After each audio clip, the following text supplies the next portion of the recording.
Looks like we are live on Twitch. Let's just check YouTube. And it looks like we're live on YouTube as well. So, yes, more Dwarf Fortress. Woohoo! Haha. So this will probably be a bit of a short stream, but I might pick it up again a bit later on. Mia's out doing some shopping for some groceries. When he returns, I shall pause the stream while he unloads the shopping.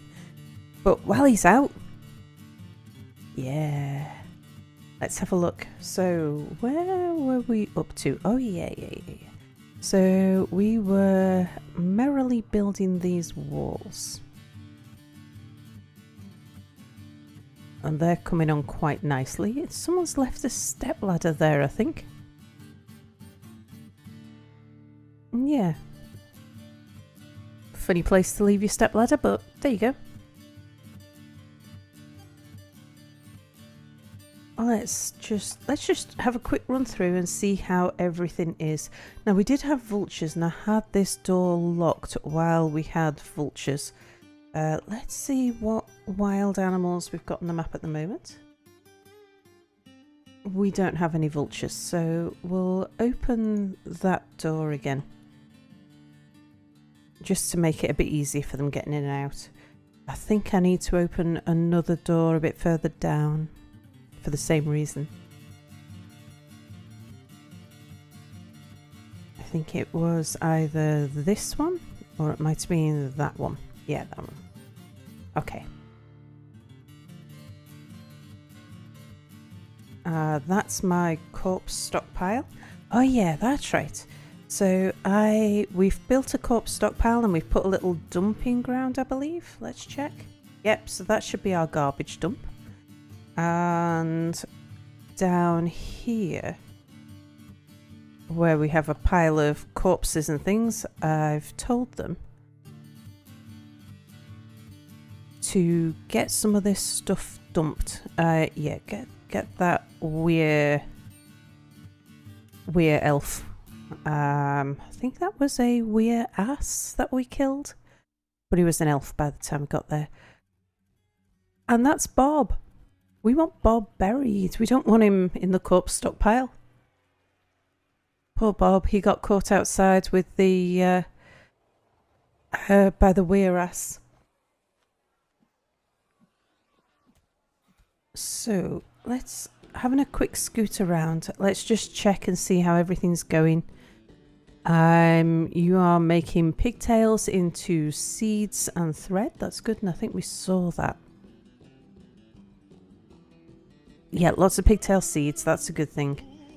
And this one is making fat and lavish meals. Ah, now that reminds me. What we should do is go to the kitchen menu and go to meat, fish and other. And I want to do a search on tallow. And I want to say to them, don't cook the tallow. You've got plenty of nice things. Nobody really likes tallow. So we'd rather save that and make soap out of it. While I'm on the kitchen, are we cooking anything we shouldn't be?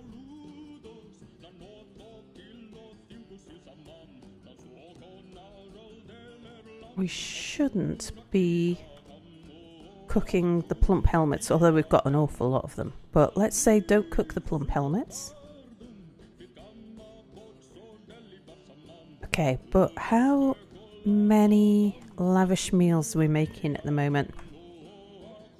80 to 160. Yeah, that's fine. And up to 300 drinks, so yeah, that's fine. So we're happy with that. Our seed stockpile is starting to fill up. We'll get more bags as time goes on, and that'll help to put the seeds away. We don't want barrels where we're keeping bags of seeds. I think I've only recently locked the tortoise door. So the nest box has been claimed by the female giant tortoise, so hopefully we'll get some tortoise eggs soon. We only need for her to lay the eggs while she's still trained. If she lays the eggs while she's trained, then we will get trained babies. We'll get tame babies that won't go wild. Hello, potato. Let's see. So, yeah, everything's looking pretty good here. I think I've locked that one. Yeah, so we'll be getting more peafowl chicks. This one should be available. We don't want it to be pet passable.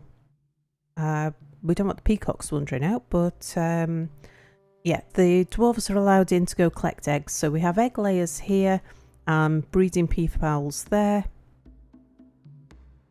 And here we've got a mixture of pigtails. Yes, so we've got pigtails part of the year, plump helmets the other part of the year. That's a good mix. Going down, I think this is a food stockpile. Yes, it is. And I think that's a food stockpile. Yeah. We really need to build a bigger dining room. But we're building a tavern downstairs and putting tables and chairs downstairs, so that will keep them going for the moment. Going down another level. Nothing on this floor or that floor.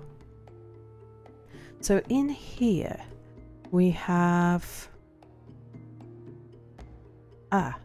I didn't want to use the olivine table. I just wanted to use one of our ordinary grey tables. So we'll get them to remove that, and then we'll put the ordinary, I think it's made out of jet. We've got one grey table, so we'll put that in the bookkeeper's office. But thinking about the bookkeeper, if we go to the noble screen and have a look at the bookkeeper, we can change the settings on this guy. So let's see, S for settings. At the moment he's going for the lowest precision, which means he's not telling us much more than we already know. We've got enough dwarves that we can spare his labour, so I would rather he go for the highest precision. I want him to spend, him or her, him, as much time as possible in his office, just working out how much of everything we've got. Now, let's see, while we're talking nobles, the mayor wanted us to make something. He wants us to make ballista parts. So we were building a siege workshop, so must remember to make 3 ballista parts. We'll check that as we go down there. So in here we have this room with all of our artifacts in. Now what we can do is to make this into a museum. And we'll make that whole room into a museum. And I think all of our artifacts, apart from one which is a statue, is safely displayed there. Let's just have a check. So we can see down here, if the floor appears to be mostly white, then that means that it's in a room which has a nicely engraved floor, which means that it'll be displayed down there. So we have, let's see, a Galena Tazul on display, a horsebone statue. So this black area with lots of rubbish around it, lots of stuff around it, that's in a stockpile. We're going to get that moved. We're going to put it in the mayor's room. That's on display. What's this? A blocky pig iron high boot. That doesn't appear to be on display, so let's get that one moved. And if we move up to the next one, we'll just check the last ones. Yep, so our Gabbro scepter is on display, and the Gabbro crown is on display. Good. This is our library here. We've got some bookcases in. People are using it, so yeah, good start there. And here we have a temple. Nothing special, it's just a room. People can go and worship in there. We'll make more temples in due course. So this is our mayor's room. Let's get that statue put in here. Probably in his office. We'll put it in the corner there. And yes, we want Einob Ilir. And that'll make his room a bit more fancy. Okay. These 3 rooms here are for when we get a noble. Just got it laid out, but not doing anything with it yet. We haven't got anybody who needs such a fancy set of suite of rooms, but we've got them there ready to go when the time's right. So going down another level. How are we doing on bedrooms? Yeah, all of these have been declared a bedroom. Now we have 80 bedrooms. We have a lot more than 80 dwarves, so I am going to have to start digging out more bedrooms soon. The other thing I'm going to have to do is start putting some more burial places around the place. I think we did have one. Yeah, we've got one coffin here. Ah, Bob's going to get moved there. That's good. Yeah, I'll deal with that shortly, but we need to... So has anyone died? Yes. We lost one dwarf so far. He got attacked by a weir ass. So we had an ass, like a donkey type ass. It was an elf that had been infected with weir beast syndrome by a weir ass, and he came on the map, jumped down into the trench. Our dwarves were trying to run back in, but we'd only spotted him as he got round to here.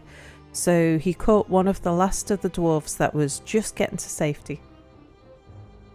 So I'm going to take a bit of precaution about that. But the fact that it killed one dwarf, we managed to kill it, nobody else got injured, that's a pretty good outcome for a werebeast attack. So going down a level, yep, bedrooms, we need to make more. So down here, hospital is looking pretty good. We still need some coffers there. Wow, we've got a lot of stuff made. So these should be clothes and goblets, and that's pretty much it down here, I think. Looks like we might need to expand this area and put in another stockpile. But I think I'll leave it for now rather than getting the dwarves doing a bunch of hauling. So down to our main entrance area. Right, got plans. So the barracks is set up. We do have a small team of crossbow dwarves who are, some of them are here training. Let's have a look at you. Oh yeah, look at that. He's getting ready for his combat training. And you waiting for combat training. So someone must be coming down to teach them. So where do dead dwarves go? In a grave? Kitchen to be made into food, or into the digital void never to be seen again? Well, let me show you. If we go up to the top, and down here I've got a corpse stockpile, and poor Bob is right there at the moment, so they brought him in and put him on the corpse stockpile. But we do have a burial receptacle, a sarcophagus, which is right here, right outside the mayor's office, and that is Bob's grave, so Bob's coffin. So somebody will be going to, it's been designated, so someone's gone to get him. So he will be buried there in due course. Someone's on with that. Now, this is the entrance down into the mines, and we'll turn that into, once we've got a bit more of a military going, we'll go down and we'll search for the caverns. But just for the moment, it just takes us down to the marble mine. Marble allows us to make steel because it's a flux stone. Yep, so we have armor, weapons, and ammunition. pile of dead bodies seems kind of smelly. Well, that's why we've got it upstairs, because it's out in the open where we've just are kept away by the fresh winds. This is our tavern, where we've got quite a lot of people down here. We've got who's that? That's an engraver. I think we've got a few visitors down here. Yeah, a warrior's just come to our tavern just to take in the local booze, I imagine. We've got some cats down here because we have booze, a booze stockpile, which tends to attract vermin, so we've got cats down here keeping the vermin down. Now, while we're on this floor, the traders left not long ago, so we've got a load of stuff to be hauled. I've marked out a whole load of stuff. So the reason why the werebeast was where he was, we go up a level, or 2, or 3, or 4, or 5. So the werebeast was coming in this direction. He killed that camel, but he was coming from somewhere over towards the northwest, or from the west. And he was trying to get into our base. And to get into our base, he has to come all the way round here to where the entrance is. Now, if we can give him more entrances, but entrances that give us a good long tunnel, long enough for us to trap him in, then we can attract them down into the tunnels, and that way they're less likely to walk past the moats. It will give us a little bit more time to get the dwarves in. Potato says, yes, exposed to the rain, sun, flies and rats. I'm sure the dwarf carrying his body to the coffin won't have much to carry. I think, I'm trying to remember the timescales. He's not been up there long because we already had a coffin ready to go. Let's have a quick look at this camel. Yeah, you see that camel was also killed by the werebeast, and it's a corpse. It's not a rotten corpse, so the corpse hasn't even started to rot yet. So that means that Bob is still relatively freshly killed. I think that happened quite near the end of the last stream. But yes, going back down to here, the brown. All of these brown stripes are tunnels that we're going to build. And those tunnels are going to connect to our front area here. The first tunnel that I'm going to build is this one. We've got a very long tunnel that connects all the way to the northwest corner, and we'll have an offshoot that connects to the west. I'm going to get our minor dwarves working on that like right now. So we'll say to them, you can dig that, get going. So they'll dig that tunnel, and we'll put some gates on it so that if something attacks us, we can trap them between bridges, between gates. And we'll just dig some entrances up to the outside world. So if we had have left this entrance open, the werebeast probably would have come down here instead of going into the moat. Or we would have spotted him by the time he got here. But it's just too short for us to really be able to react. Especially when we got merchants down here, he would have attacked the merchants, and that could have put them off trading with us for good. Especially if anyone had been killed. So yeah, we need longer tunnels, and that's a good one to get us started. So I'm focusing on the west side first because that'll help to discourage anyone from wandering around to the southeast corner. Okay, and then wandering past the moat. So they're on with that. Let's go down another level.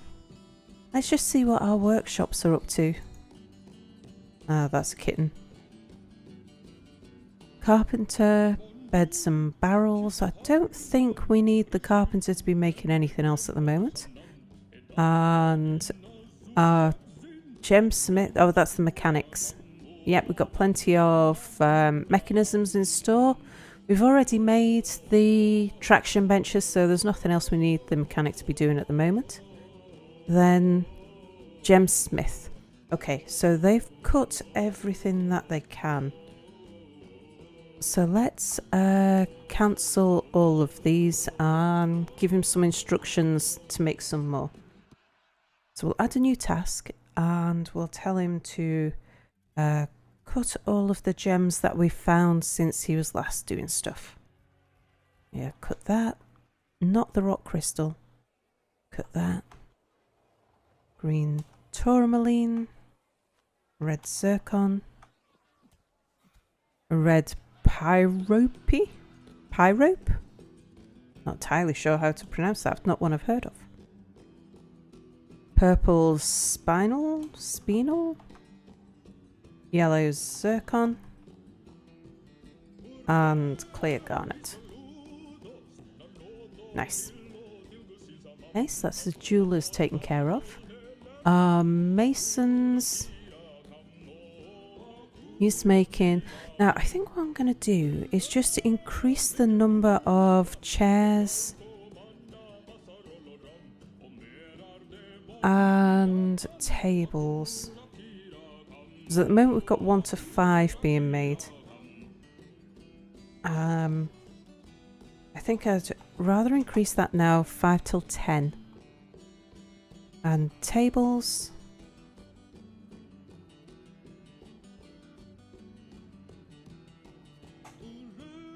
5 to 10. Now, I noticed that cabinets are not being made.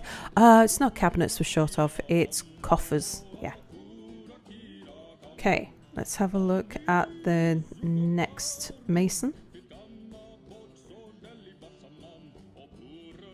Slabs, coffins, doors, armor stands, weapon racks, and yeah, he's knocking out the coffers. Fine.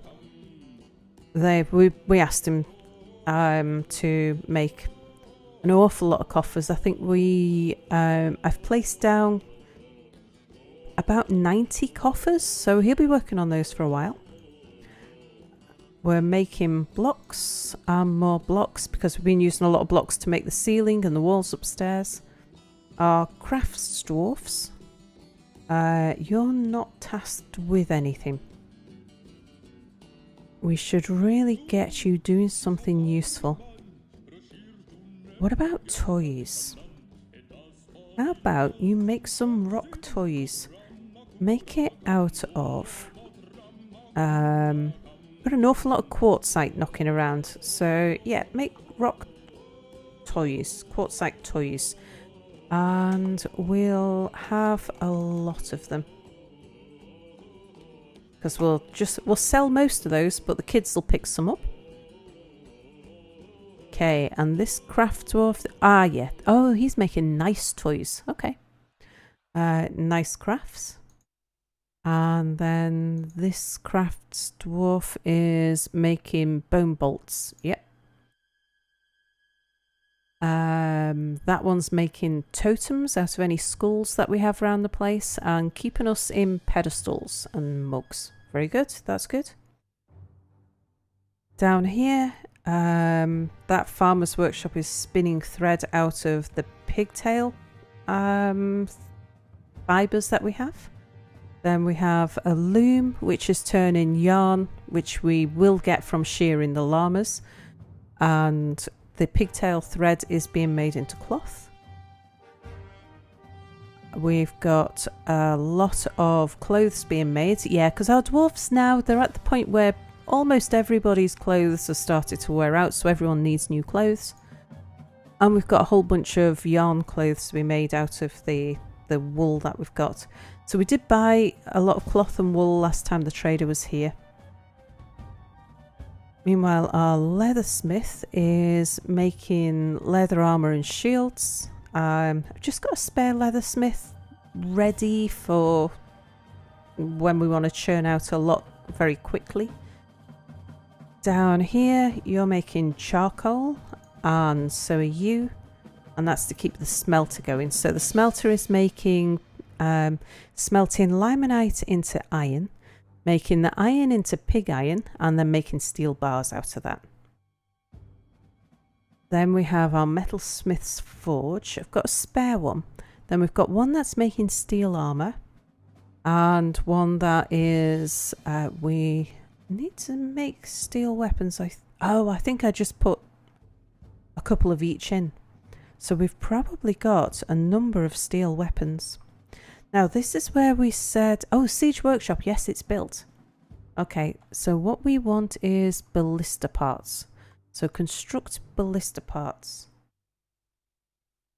Yes, I want to repeat it. No, I don't actually. I just want to do it 3 times. And that'll keep the mayor happy. Hang on a second. Check that again. That first one, I don't want it on repeat. Yeah, just make me 3 ballista parts. Okay, everything else looks satisfactory down here. Down a level further. Our stone stockpile is starting to be filled up. The wood stockpile is starting to be filled up. I think that's the bottom. Yes, it is. Okay, so we can let people get on with it.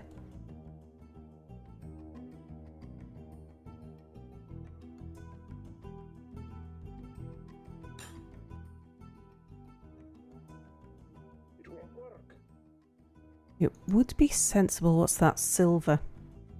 It'd be sensible to remove these 2 little bits of silver while the fortress is quiet and replace it with walls before anything bad happens. But yeah, we're probably going to want to. I think I'll dig out that as well, actually. Okay, so it's just that one. I just asked it if there... I just did a vein miner instruction in case a cluster went off into the wall. So, gonna put a bridge here. So, build me a bridge. Gonna want it 3 long by 3 wide. I'm gonna want it there, and I'm gonna want it to retract towards us. Gonna want to make that out of blocks.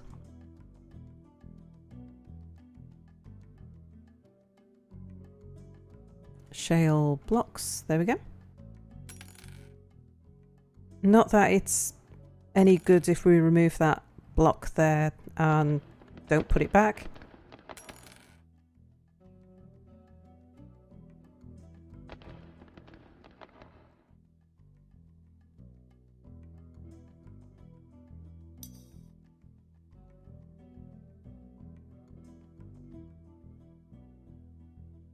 Oh! The enemy have come and are laying siege to the forest. Who? Oh, to the fortress, sorry. Who? What? Humans? Humans are invading us? I thought we were friends with the humans. Okay, right, cancel everything. We want to set an emergency alert. Everybody go to the control room. Let's see if we can see where they are invading from. We'll zoom to one of them. Okay, they're coming in down the bottom here. Humans invading us. Well, I am disappointed in the humans. Hopefully it won't be a big bunch of people. Right, so what we can do now, we know that they're going to come in this way. What I could do is, rather than sacrifice the pigs, because the pigs are just an alert system for us, we could actually let the pigs in. So if we go to this pasture and we'll say, you guys, you're no longer pastured there. They will probably make their way indoors rather than out of doors. Now, because these guys are also at risk up here, I'm going to say the same to them. And I'm going to say, no sense wasting good pigs and piglets. You guys can also come indoors.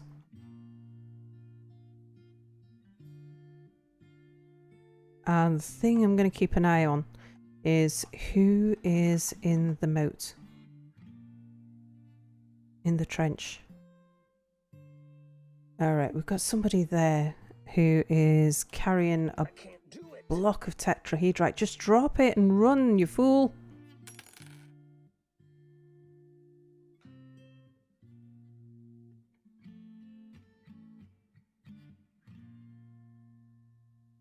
No. They've got crossbowmen and all kinds. Right, let's see where they are up to.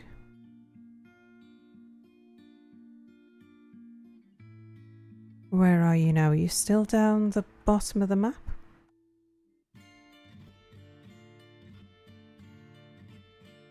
Okay, so it looks like they're heading over towards the base.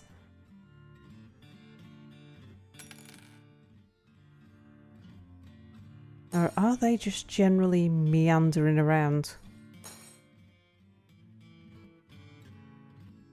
There's a little group of them hovering there. There's a little group of them here.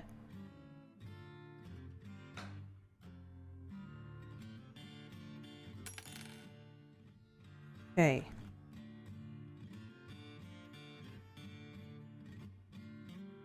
Is everybody inside now?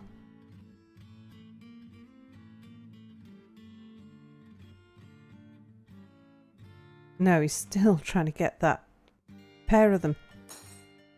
Still insisting on carrying their lumps of rock to the door.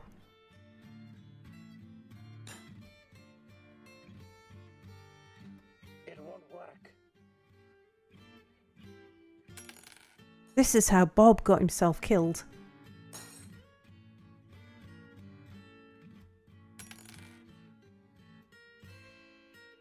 I can't do that there.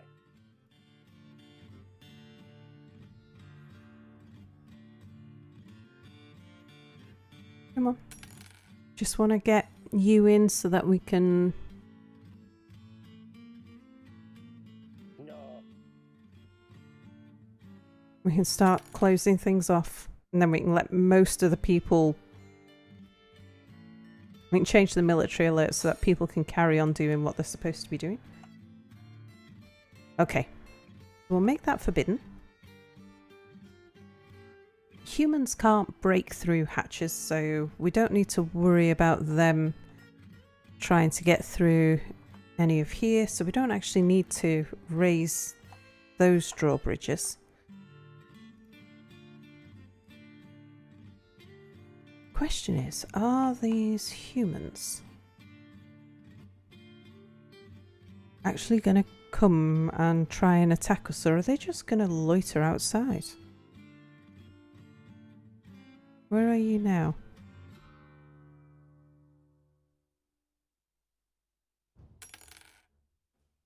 Okay, they are starting to come towards our entrance over here. So what I want is to get them in here, and then we're going to close the doors. Once we've got them trapped in here, then I'll allow people to go about their business again. Hello, Mangstein. How is my British accent going? Yeah, it's my British accent. I have quite a strong northwest British accent. No. I said no. Okay, I think this might be our first invader. Now, one invader we can deal with. In fact, let's get our archer squad. What we're going to do is move them. We'll tell them to come and stand right there.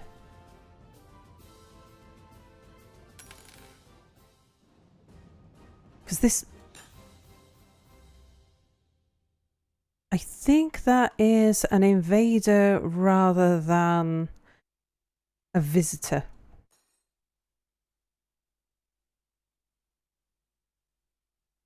We'll soon find out, but these dwarves, they are relatively well equipped. Oh yeah. Okay, now the problem is that they're going to chase him. Some of them will chase him, some of them will not. So what we'll do is we'll quickly close this gate over here so that at least that one can't get out. So that is, that lever is underneath one of these dwarfs somewhere. Not the trench lever.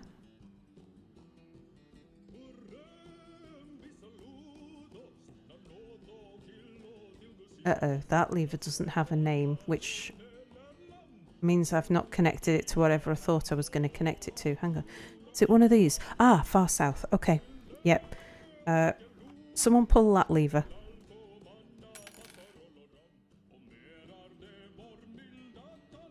Oops.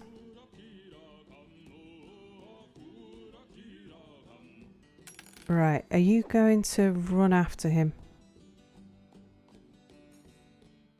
You are, right. Now what we can do is we can say to the archer crew, go and kill that one. Because between a lot of you, you'll manage this.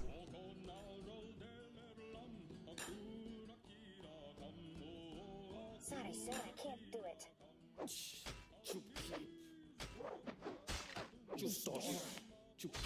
Oh, no way. Sorry, I can't do it, sir.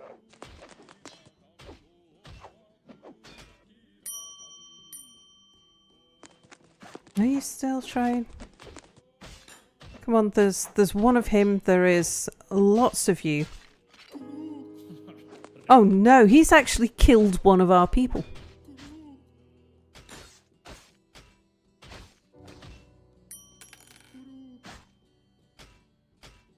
Come on, get him.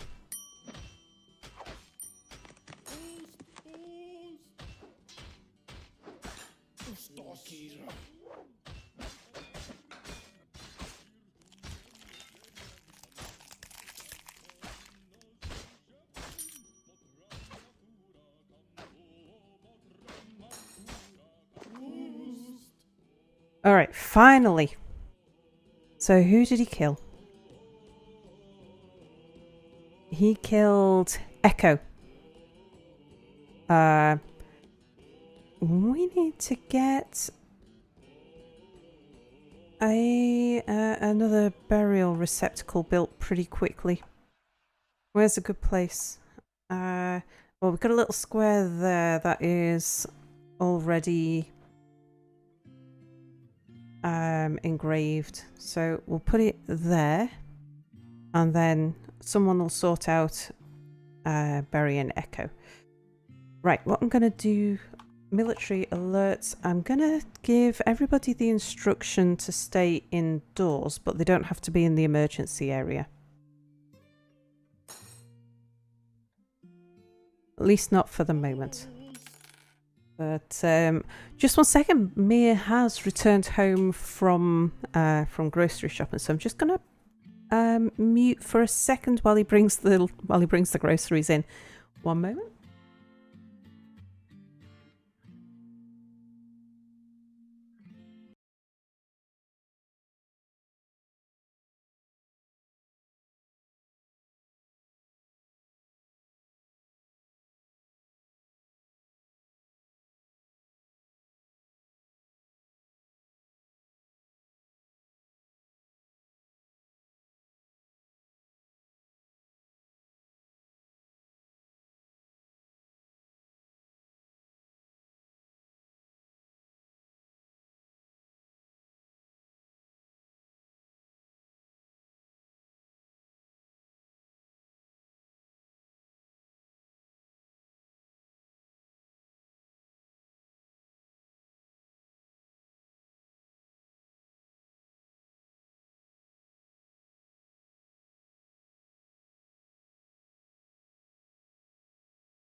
All right, sorry about that. May needed to put some things in the freezer. There was a lot of rustling and crackling in the background there. Right. So, yes. Lesson learned. Our archer dwarves can't even take on one guy by themselves. So let's look at putting together a melee squad. They won't be trained, but we should have some reasonable armor, and we should have we've definitely got some good weapons around the place. I'm going to go to military and uniforms first, and we want to create a uniform. And this uniform, I'm going to call it, this is going to be melee steel. Hello, Cell. Yes, we have ranged weapons, but we only have ranged weapons at the moment. So I just sent 10 archers to go and attack one guy, one swordsman, and he managed to kill one of our archers. So yeah, so we'll get a melee squad together as well. I thought, because I know the archers are like relatively weak. I mean, they've only got bone bolts at the moment, but they've got steel crossbows that they can hit people with. They're all kitted out in leather armor, so I thought 10 of them would be able to take on one. But yeah, that didn't go well at all. Right, armor. So first of all, I want them all wearing dresses, because I don't want them wearing stuff over their clothing, because otherwise they won't put boots on. Then I want them wearing mail shirts. For helmets, I want them wearing helms. For gloves, I want them to wear gloves, and then over the gloves they can wear gauntlets. And then for boots, I want them to wear socks and then high boots. For a shield, I want them to use shields. And for a weapon, they can have their individual choice of melee. Dwarf crossbowmen aren't quite fully aware of the fact that crossbows are ranged weapons. They tend to go swinging. Do you know, if they'd have actually used them as melee weapons, they probably would have done better. But we've got quite a lot of bone arrows that they were using for training. Only a handful of metal bolts. So I think they were probably shooting at the guy with bone bolts mostly, but they were shooting. But it wasn't until they all piled on that they actually managed to kill him. Right, materials. Your mail shirts, I only want you to have mail shirts of steel. Then helms of steel. Gloves, any material. Gauntlets of steel. Socks, any material. High boots of steel. Individual choice melee, any material, because we've got the bashing weapons are made out of silver. The sharp-edged weapons are made out of steel. Bone bolts make bold points. Yeah, they do. Yeah. Yeah, we'll make them out of the bones of their previous enemies. We're being attacked by humans as well, which was a bit of a surprise. Oh, right. Okay, so now I've created the uniform. We want to create a new squad. I don't want to make a squad out of my militia commander. That means we need to go to the nobles screen and appoint a new militia captain. Now, it's probably what we should do is have a look on Dwarf Therapist and see who would be the best person to lead a squad of melee. So let's bring up Dwarf Therapist.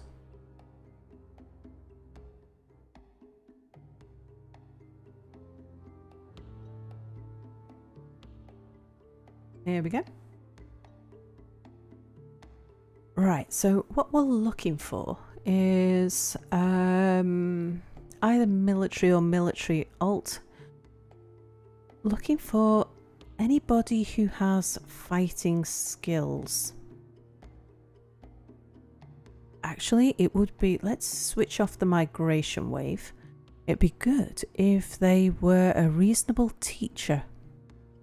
So let's sort by teacher. So who's the best teacher with good fighting skills? Emily has got good hammer dwarf skills, so she could teach hammering, and she also knows how to use armors and shields. She's got good discipline, she's a good fighter, a good dodger, so she's probably a good one to lead the first melee group. So we'll appoint Emily. The only problem with appointing females is that if they are carrying babies, they will take the babies into battle with them. Okay, so Emily is now our military captain. So militia captain, we can create a squad using melee steel, and it's Emily. So let's just see who has any relevant skills that we can add into the team. I'm looking up in the left-hand corner, like Delma has no relevant skills. Competent swords dwarf, yes, you can join.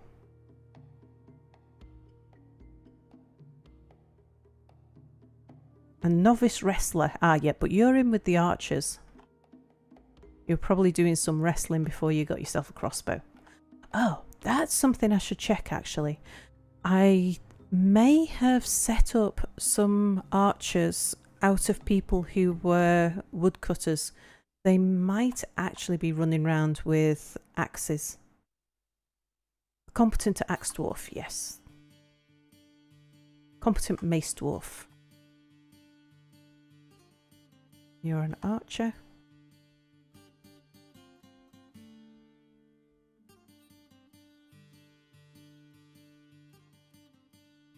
You're an archer. You're a hunter. We should probably put you into the archer team. Take the place of poor Echo. Where were you? Yeah, I think it wasn't Jeff, it was Gertie. Yep, there you go.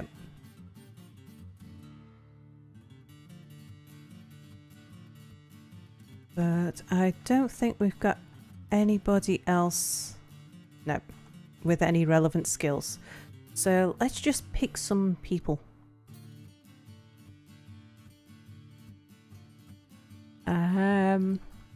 Oppressor.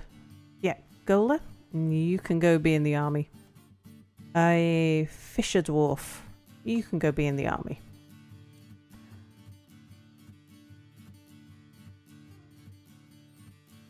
A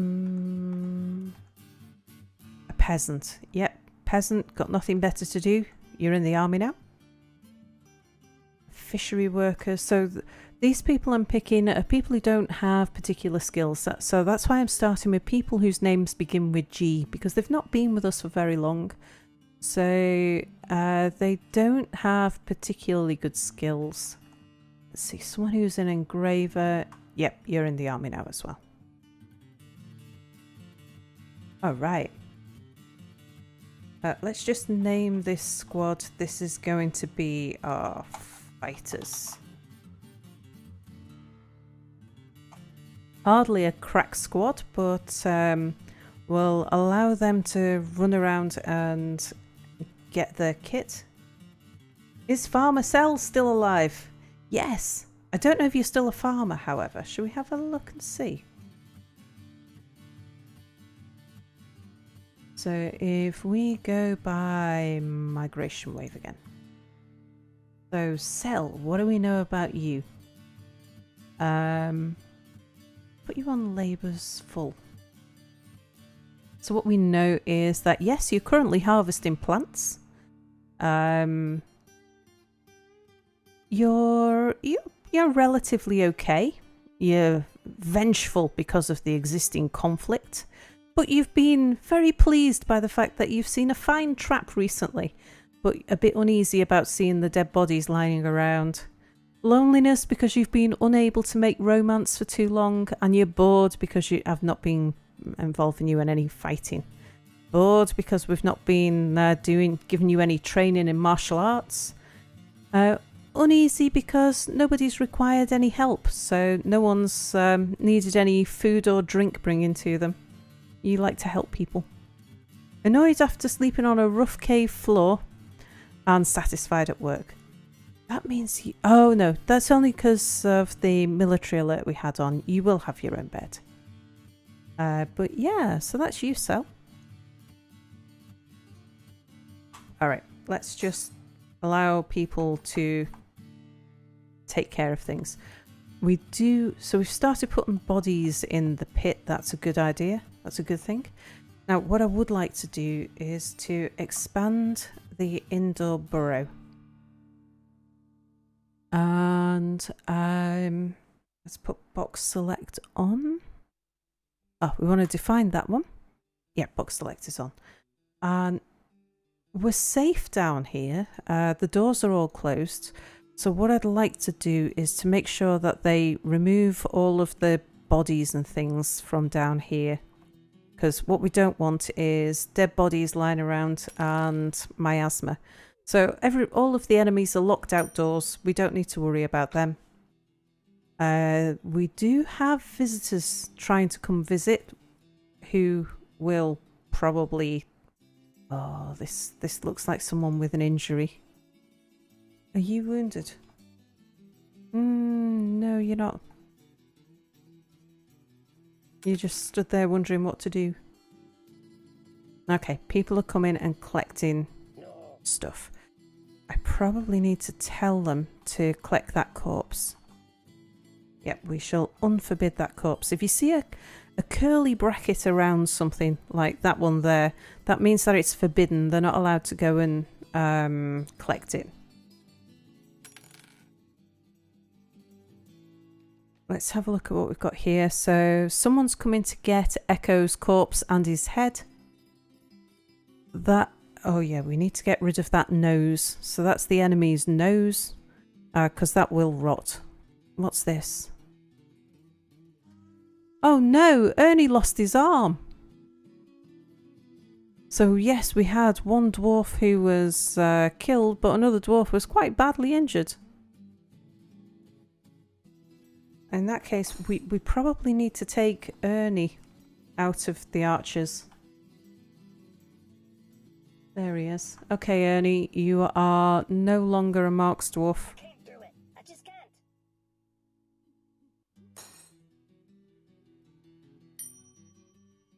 I'm a little bit worried about Dinko here. Is there something wrong, Dinko? Just have a look. I cannot just stand by. This might require an answer. Vengeful, vengeful, vengeful. Blissful remembering a bath. So he's been and had a bath at the well. Horrified and afraid, sure. But I don't see anything.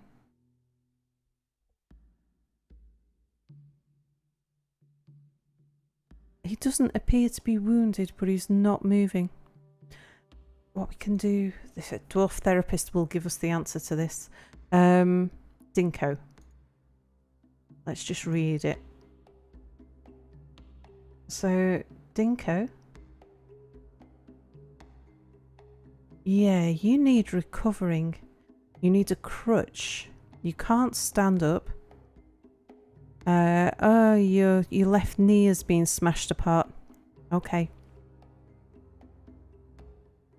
Now, it might help. Do we have a medical dwarf? No, we don't.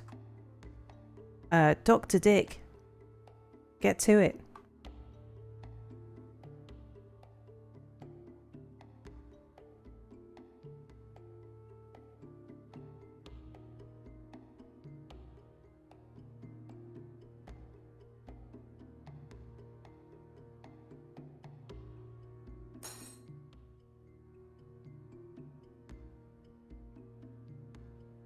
Well, lesson learned.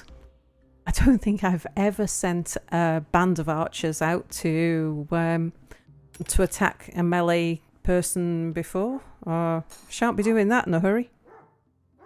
Right, now that they've got rid of all of the bodies, you can also pick up all of the stuff that's been left lying around. Although I think I'm gonna keep the... I'm not gonna let them take the copper shield. No, I will let them take the copper shield because it's on a door and we might want to raise that copper door. Right, in the meantime, I'm going to go back to the military schedules. What I want is for our fighters to have the same training schedule as the archers. So the archers at the moment, when they are training, they only have 5 of their 10 people training. That gives everybody a bit of downtime. I'm going to copy that instruction, and over on the fighters, instead of 10, we only want 5.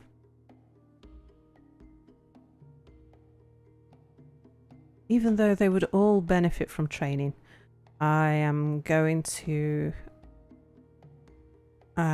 make sure that they've got a bit of time off.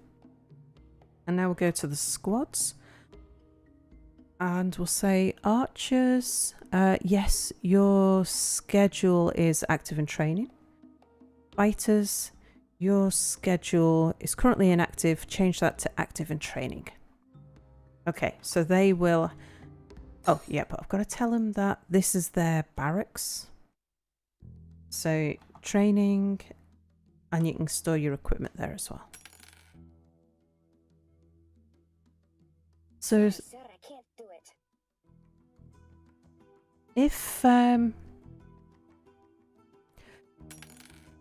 If the military are set to inactive, but a member of a squad has particularly high discipline, they'll often spend their spare time just training anyway, going and doing individual combat skill.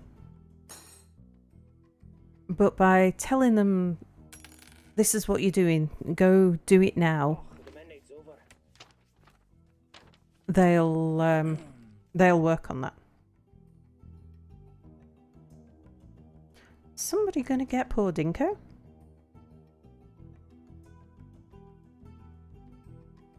He needs rescuing.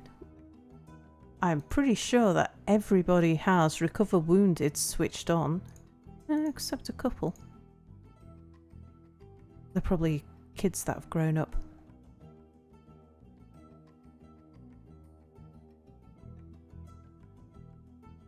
We've got 13 idle people.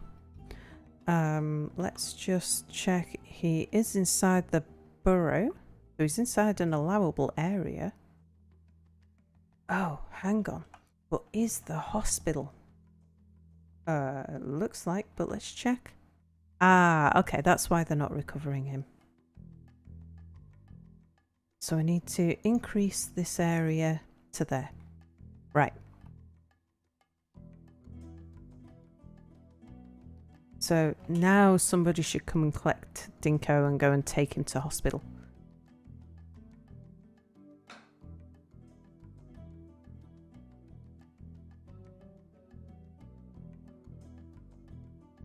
And has someone just dropped that corpse on the floor? That's not good, because we don't want it rotting there. I can't do it. In fact, sometimes those dump instructions can be a bit odd, so I'm just going to take the dump instruction off, unforbid the corpse, and let them carry it up to the corpse stockpile.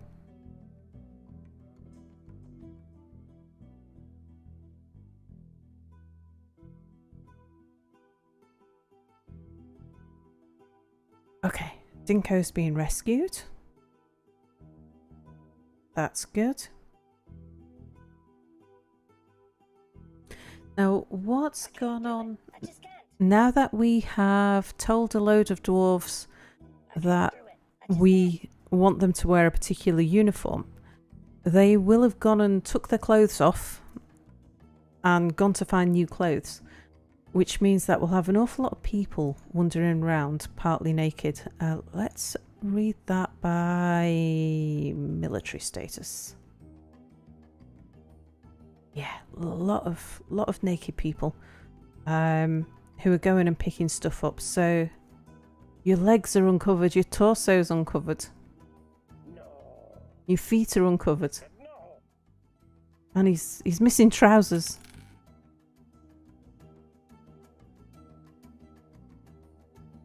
Yeah, so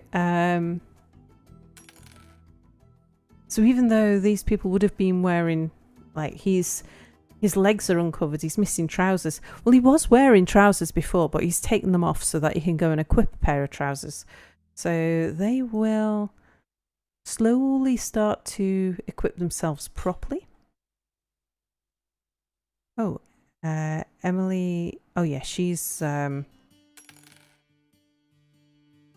squad leader. She's missing socks. And her legs are uncovered. Well, they'll get around to it.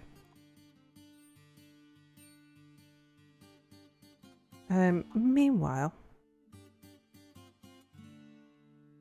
let's just say if you were working on that area there, you can carry on doing it.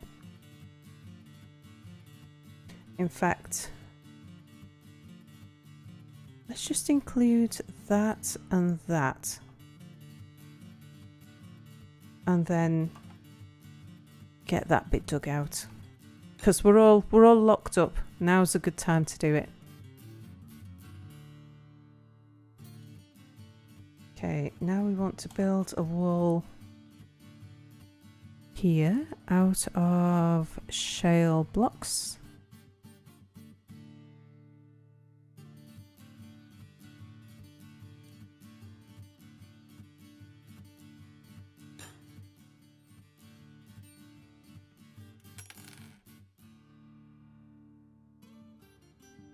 And then build a wall here out of shale blocks. And I would like to turn on my box select. There we go.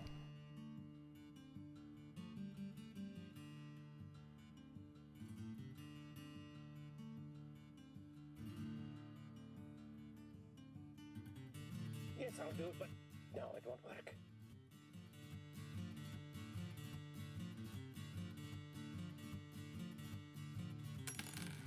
Yeah, so I'm a little bit concerned about this lever because I've put it there for a good reason, but I don't know what it was supposed to be connected to. It might be that door there. Let's just see. So we have far south, the mid-south.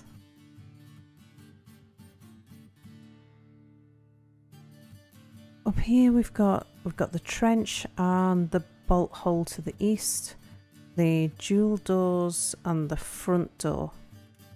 And over here that's the far southwest door. So yeah, that one is supposed to connect to this bridge here. So let's add a task to link it to a bridge. I'm not sure which bridge it is, so we'll just have to have a scout through until it finds it. Which one's highlighted? Oh no, that's far southwest. That's the mid-southwest. Southeast, sorry. Yeah, that one there. Get that connected. And that is the... this is the near east door.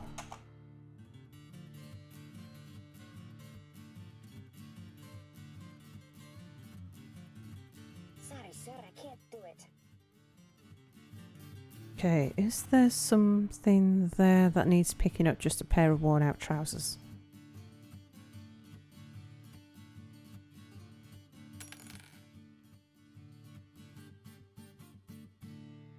This might be suspended. Yes, it is.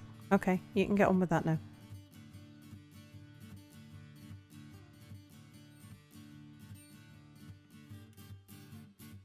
And is that suspended? No, I think it's just we don't have any coffers to put there yet.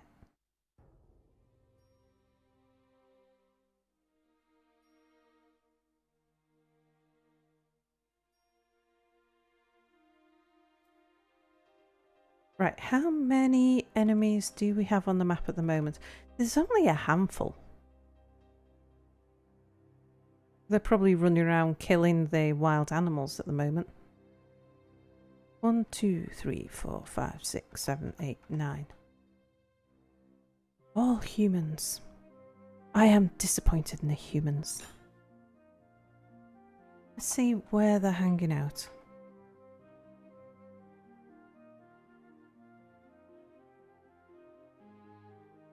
So you are still pretty much where you came in. So that's, they haven't moved much. They're just loitering. It's not a bad thing.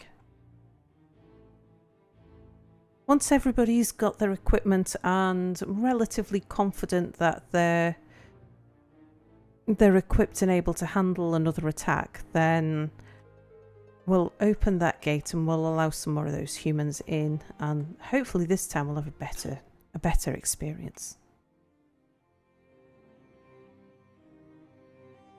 Okay, so down here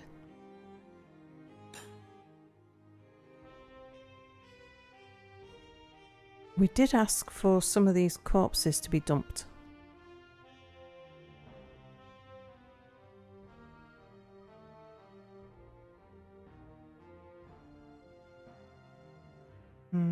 What are you doing? Oh, gathering plants, fine.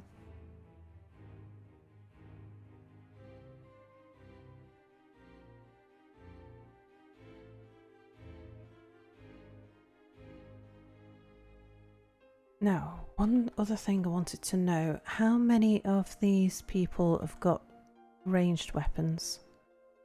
1, 2. I was just thinking about maybe carrying on building this. But maybe I should focus on this side instead.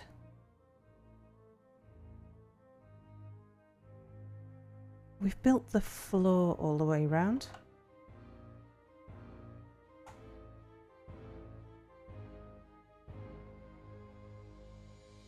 So yeah, if we just build the wall that's to the inside, I think we'll be safe from being shot at. Our civilians will be safe from being shot at.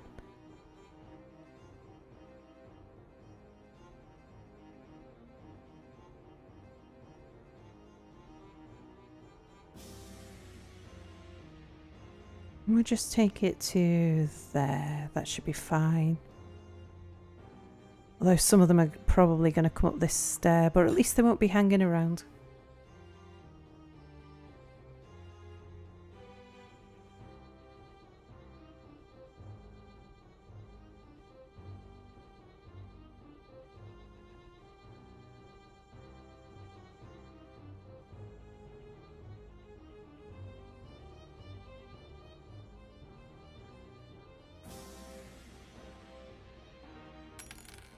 Up here, I want to use I can't do it. I just can't. some of this area for the corpse and refuse stockpile, so that it's close to the dump. Oh, I can't figure it out. It was almost there. So, oh, somebody's possessed.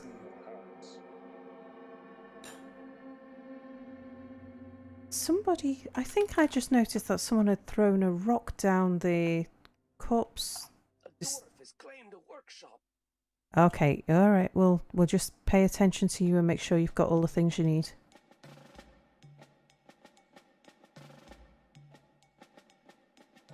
So you are, oh, you've gained, okay.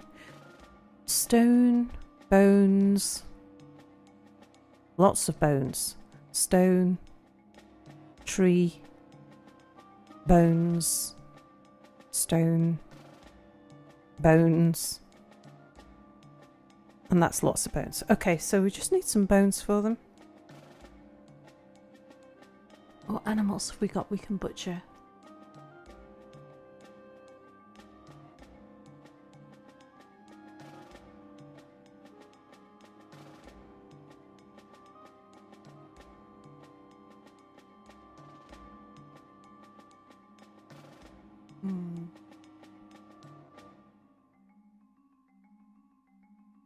Most of the animals need a bit more time to grow up yet.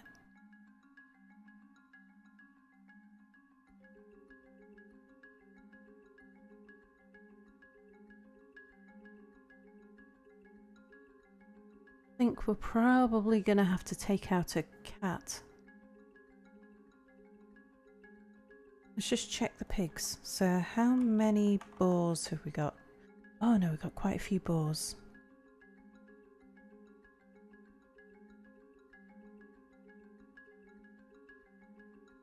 Yeah, we'll slaughter 2 of the boars.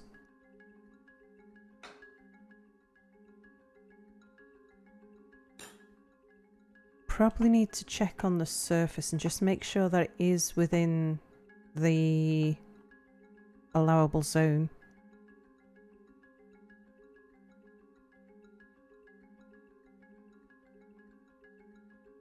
So first of all, the tannery is. Make sure that is. And the butcher is here, so we'll make sure that that is as well.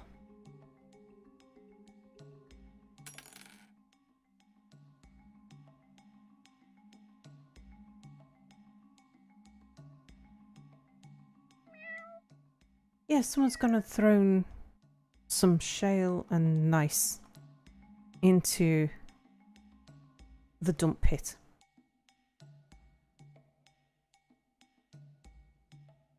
I have probably left a bunch down here where I've said dump it. Yeah, don't now.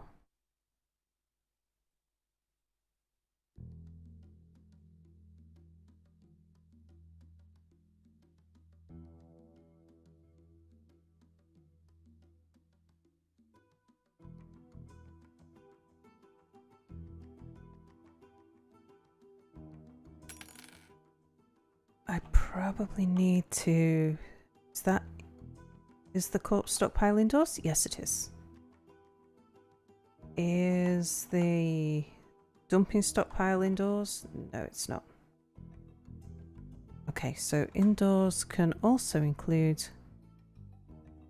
this area here.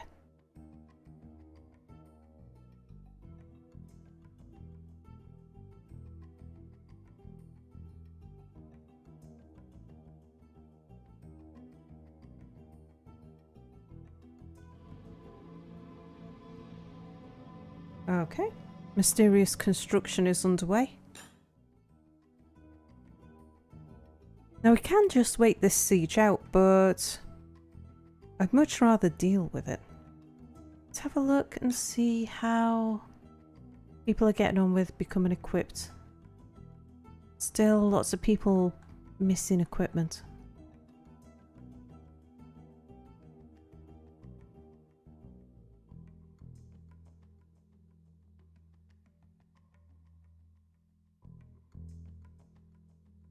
Yeah.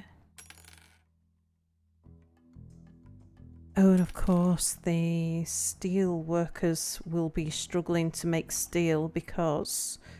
because we're out of marble. I was going to say because this area won't be included. So let's include it and then get some more marble dug.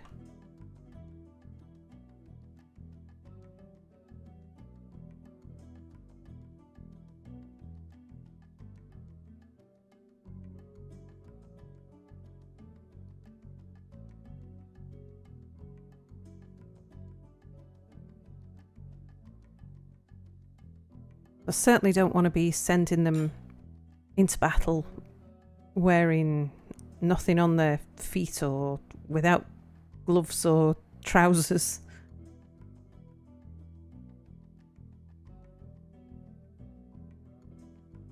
Okay, we can dig a bit more. I'm taking this slowly because I fully expect this to break into the caves.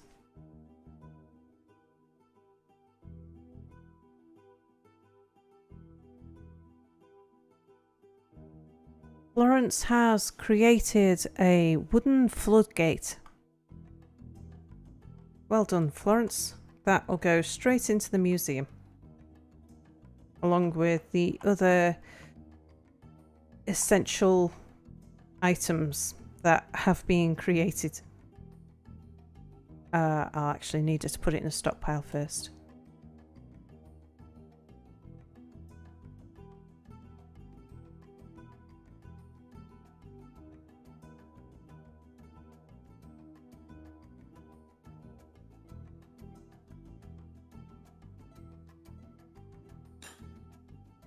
Oh, and build me a table over here. Out of jet. I can't do it. I just can't.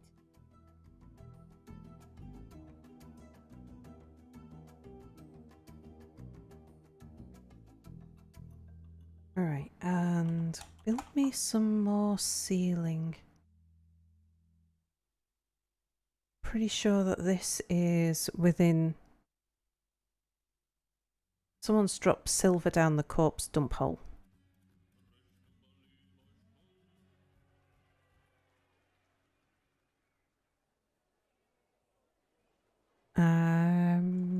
We want shale blocks. There they are.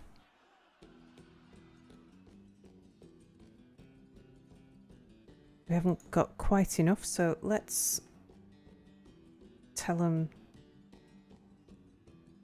not that one there, because I definitely want this little corner here. That's exactly the kind of little corner that I'd miss.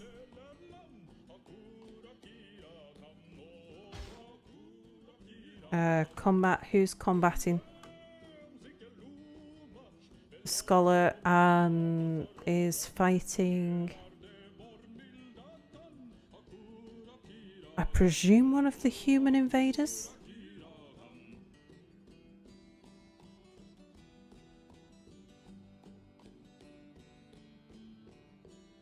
Where's this go? Oh! Oh no, he's in the tree.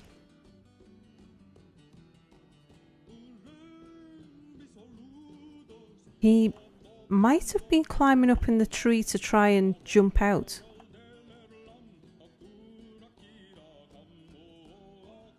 It happens from time to time. When you lock your visitors in, sometimes they will take extreme measures to try and leave.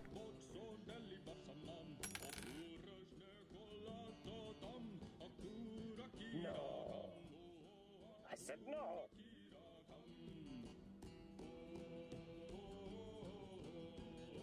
Right, my corpse stockpile.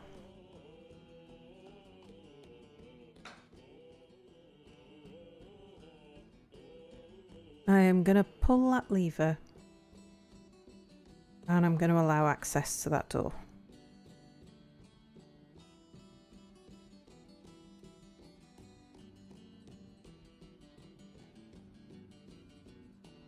And I'm going to make sure that this is part of the indoor zone so that they can actually do that.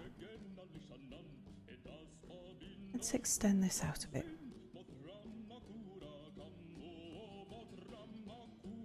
Go all the way up to the wall.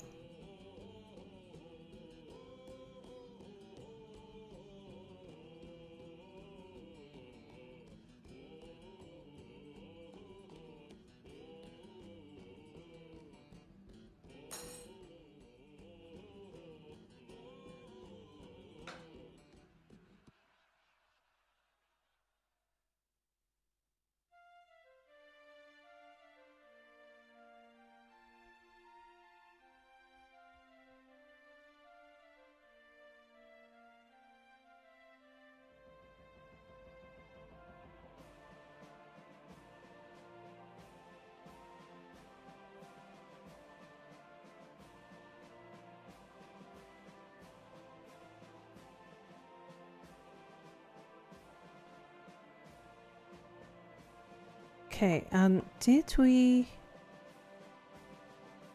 We haven't got any of our people lying around in the corpse stockpiles? No, good.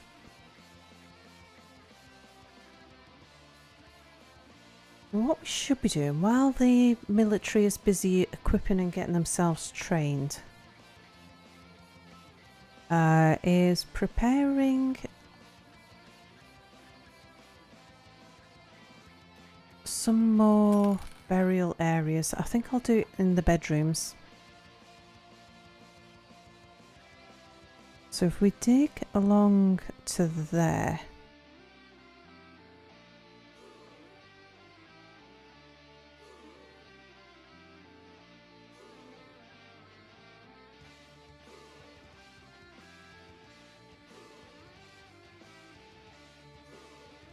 and then we can smooth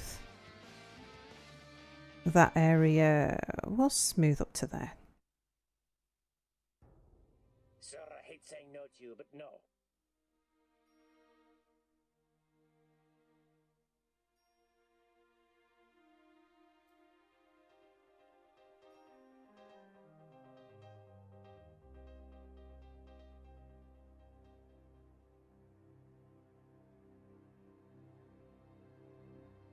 We also, while I'm down here, let's build some more cabinets.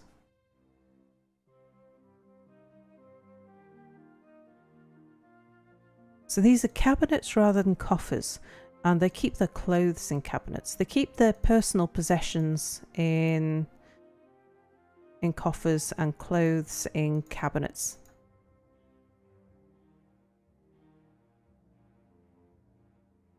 Now personally I prefer it if they didn't keep their clothes in cabinets and instead kept their used clothes in stockpiles, because then we could sell those used clothes. But no, they seem to get quite attached to their used clothes and they like to keep them for a long time. I guess they're kind of frugal dwarves. They don't like to throw things out.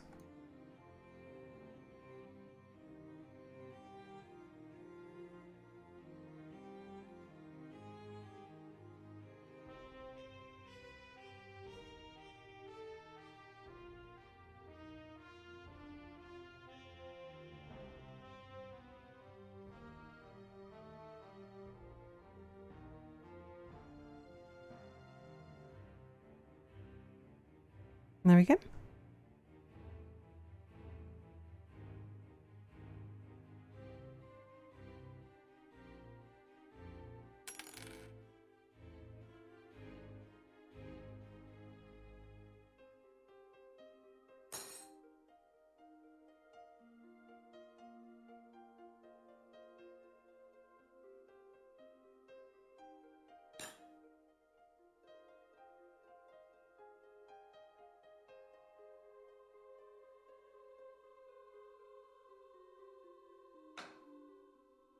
And now we'll engrave this area here. I won't engrave this outside wall, just in case we decide to dig through it at some point.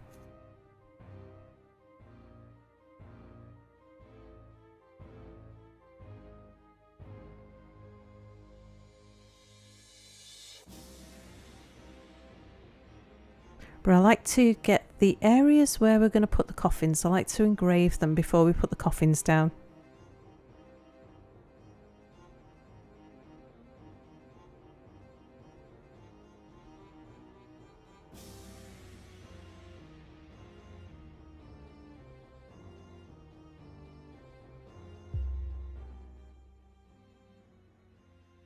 Dr. Dick has engraved a masterpiece. Very good.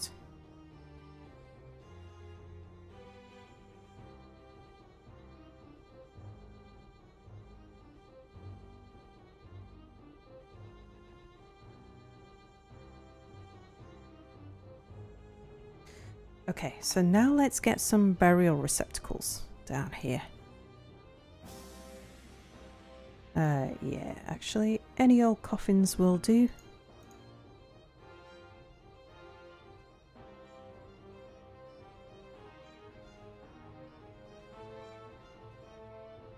Actually, do you know what would be nice? would be if we didn't put a coffin there. We can put a coffin here instead. I'm thinking we should get some statues built and put some statues. So, right, not bed. Coffin. Yeah, when you get one, put one there. And now some statues. When you get some. Let's have a statue at the end of each of our row of coffins. That'll look quite good, I think. Right, best go to the workshops and tell the workshops they need to be making statues.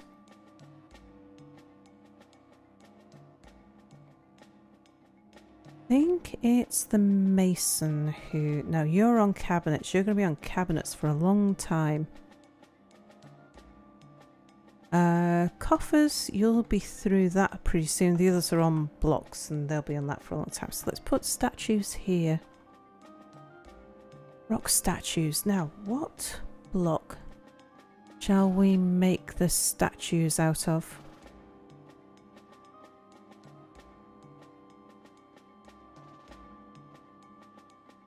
We've got a lot of kimberlite still. We've got an awful lot of olivine actually. I think we'll use olivine.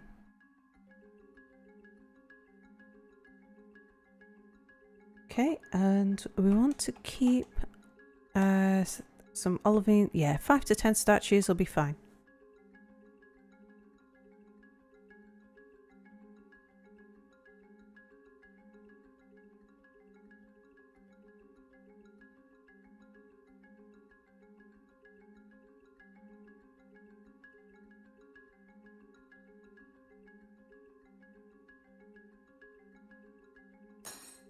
Okay, how are people getting on with being equipped? Let's see. We had before 1, 2, 3, 4, 5, 6, 7, 8, 9 people who were critically uncovered. 1, 2, 3, 4, 5, 6, 7. Still got 9 people who are missing something really important. Did I not tell? Oh, hang on a second. Did I not tell them to wear trousers? Fighter 1. If I have a look at your equipment. Oh, I didn't tell you to wear trousers. I also didn't tell you to wear greaves. Did I not tell you to put anything on your legs? Is that you're all running around naked because I told you to? Ew. Okay. Right. So what we'll do then is we go back to the uniforms. And the melee steel. Legs, we want trousers. And we want greaves. And then the greaves we want made out of steel. Okay, so if now we go back to Fighter 1 and we go to equipment for Fighter 1 and I can say to her assign uniform. We're going to assign you the melee steel uniform, which is what you thought you were wearing before, but actually we want you to wear the new version of the melee steel uniform, and we want everybody in the squad to do that. We have a look now. Yep, everybody has been told to go and equip themselves according to the new standard, which now includes the new and improved version with trousers. I think they'll be quite happy about that.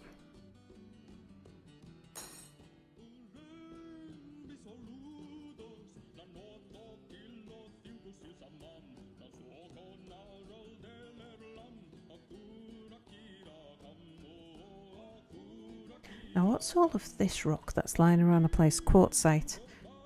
I think I might switch one of the rock makers over to quartzite, because I did notice that we were starting to run a little bit low on shale blocks, on shale to make shale blocks out of.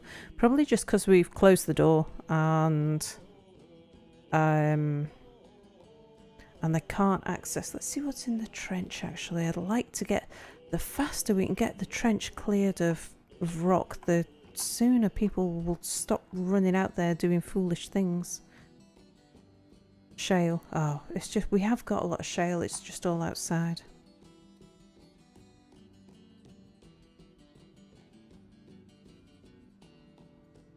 Okay.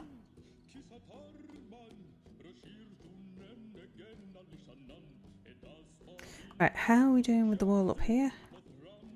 I probably need to increase it, yeah, to include the burrow.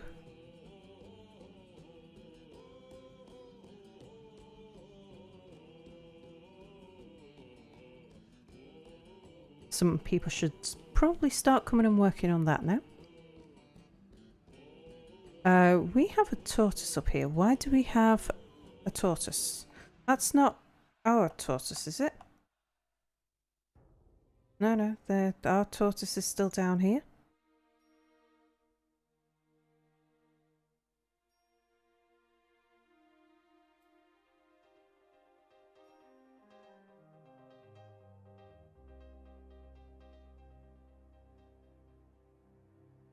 Still not laying eggs, though, it appears.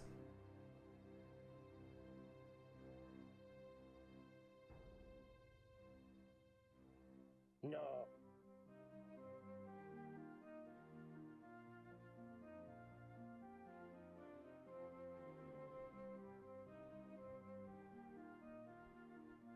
Yeah, looking at this, I probably should get that wall built because they're using this staircase quite a lot. So if we build the wall here, that's probably safer than them not building the wall there. It might not be inside the burrow though.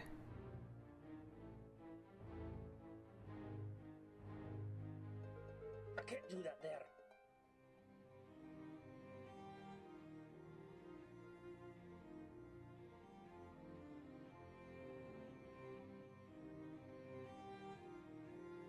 Okay, that's fine.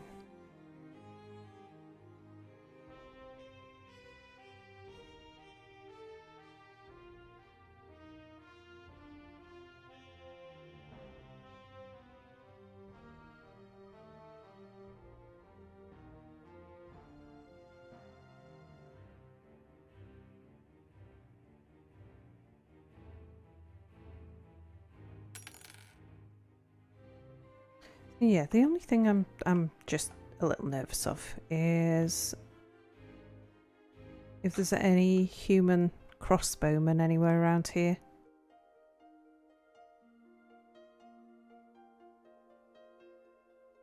They weren't terribly far away. They're just kind of loitering over here.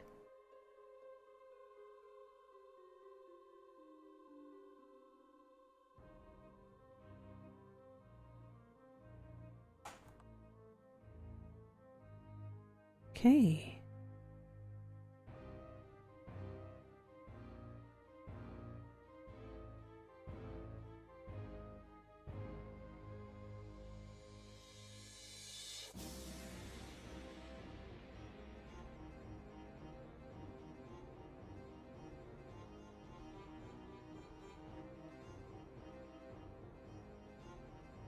It won't work.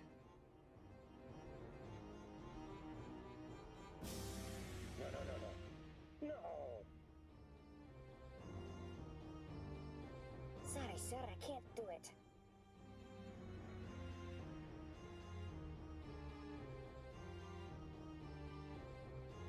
I can't do that there.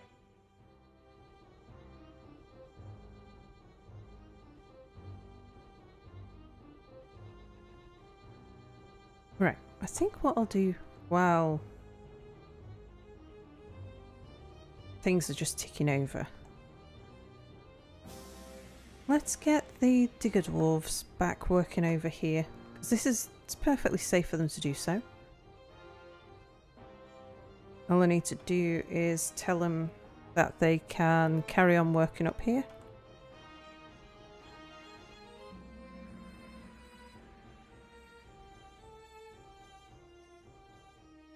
And we can get all of this mined out.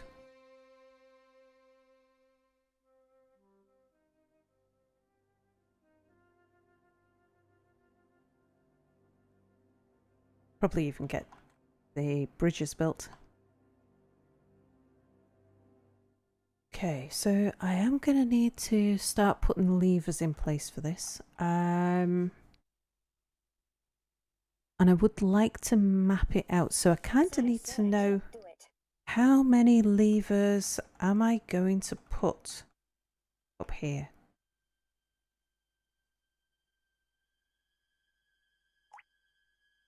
Oh, damp stone. Where's the damp stone? Somewhere around here, I guess. No, you're fine. You're fine. You're just going underneath a channel.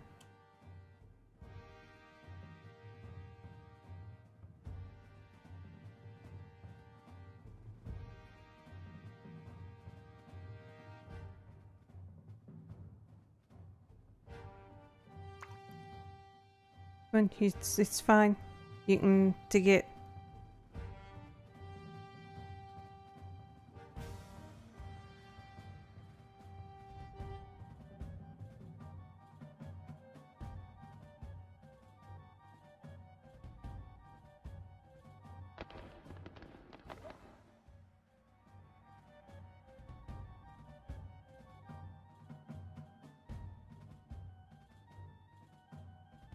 It's not really damp. I mean, it would be if it was an aquifer above us, then yeah, that I'd be very glad that they'd stopped. But that's a channel that we've dug, and we know it's safe for them to continue.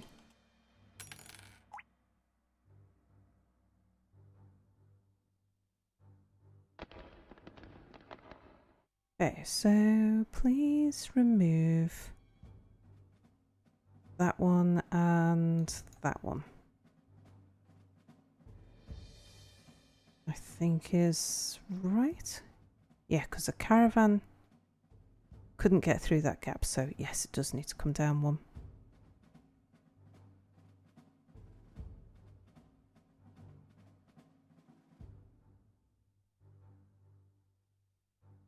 I'm not sure if we actually need to remove that one as well, but never mind. Right, so let's have a think of how often do we want to put gates in here. I found a good way to mark it is if you go to dig, turn the box select off, and then just change it to marker so that it just writes. And then we can just put a number by the side of where the gates are. So I'm going to want one here. So that will be gate number 1. That's probably a bit close to the wall. Let's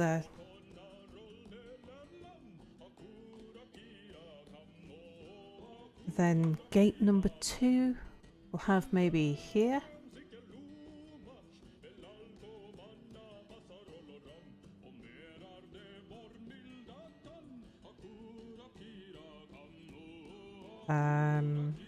Maybe we'll move that up a little bit and we'll have gate number 3 here.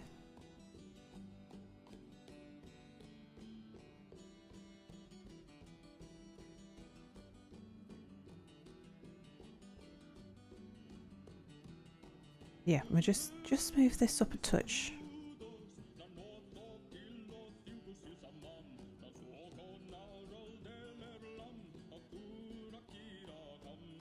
Then probably 2 more gates in here, so we'll have gate 4 we'll put about here.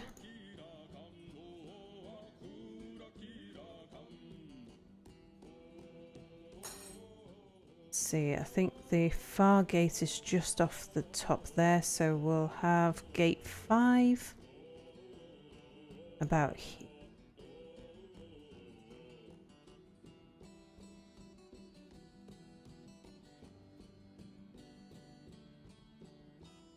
So we've got a near gate, a far gate, and 5 gates in between. So in terms of levers, we'll want to build levers. So this is the the northwest channel. So I think we'll start it about here with this is like our lever map. Yeah, whoop. So we want one for the far, then we want 5, 4, 3, 2, 1, and then the near lever.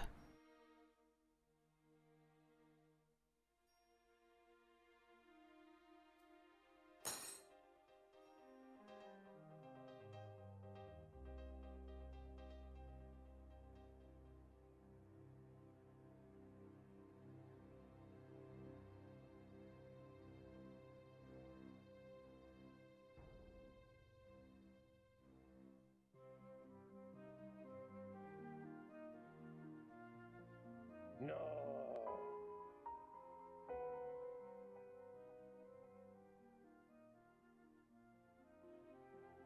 Okay, we might as well get them building some bridges.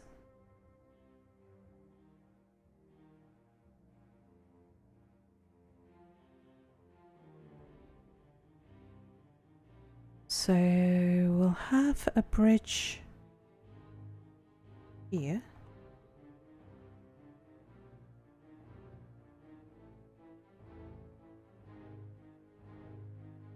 Maybe a bit further up, maybe there. Yeah, we'll have it raising.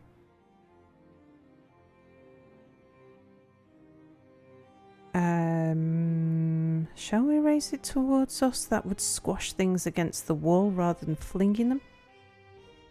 Yeah, right. Raise towards us. Make it out of blocks.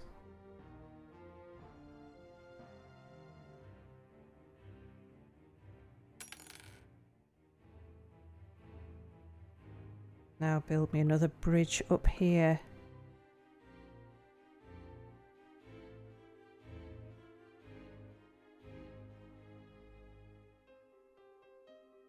Again, come towards us.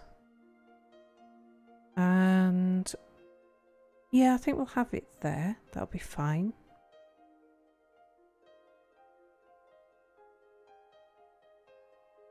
Again, out of shale blocks.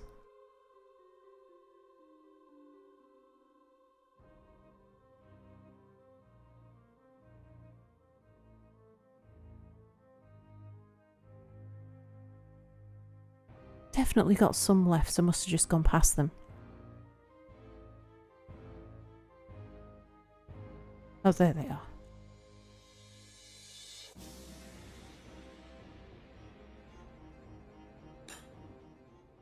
Gate number 3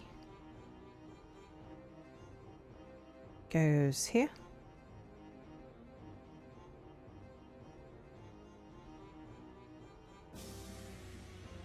Retracts towards us. And once again, out of shale blocks.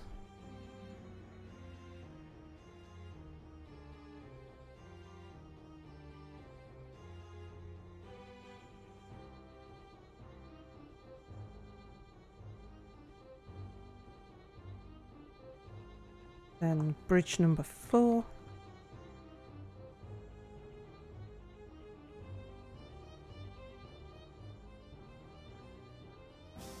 Have it there, raise towards us.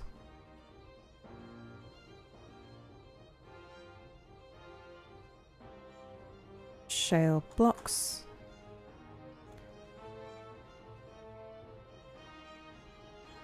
And bridge number 5. So the idea behind all of these bridges is that it makes it easy for us to then split up an attacking party. We'll be able to sort of partition them off into small groups, which means that when we fight them, they won't be able to present us with overwhelming numbers. So we'll be able to trap even a whole force of goblins in a tunnel with 5 interim gates. We would be able to trap 100 goblins down there. And then we'd be able to slowly feed them through to us, a small number at a time. I usually try and do a maximum of about 6.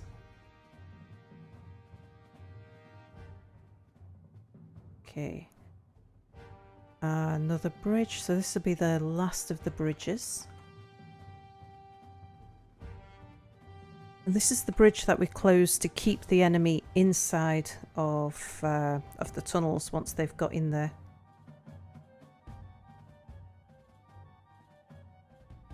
Raise towards us.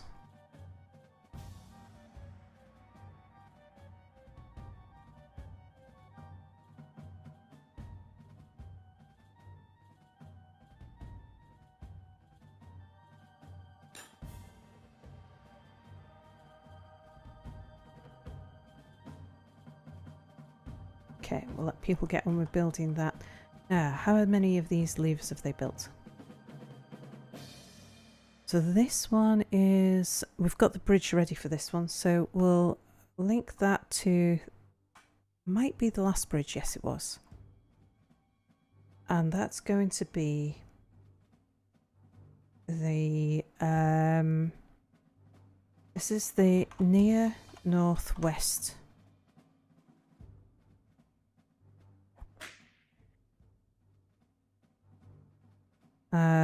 That's the male giant tortoise. That's not a problem.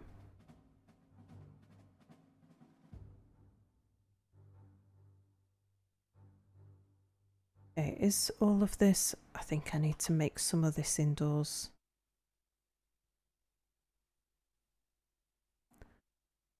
Alt M for box select. There we go. And then at least they'll come down and collect the gems as well.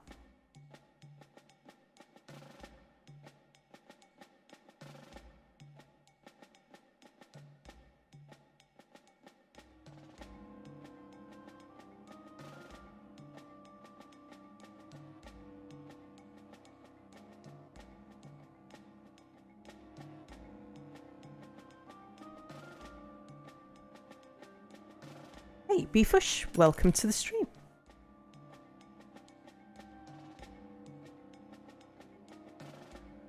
So what we'll do, if the siege is still holding by the time we've finished building these gates, because it won't take them terribly long, because there's not... While we're all locked indoors, they're not up to very much.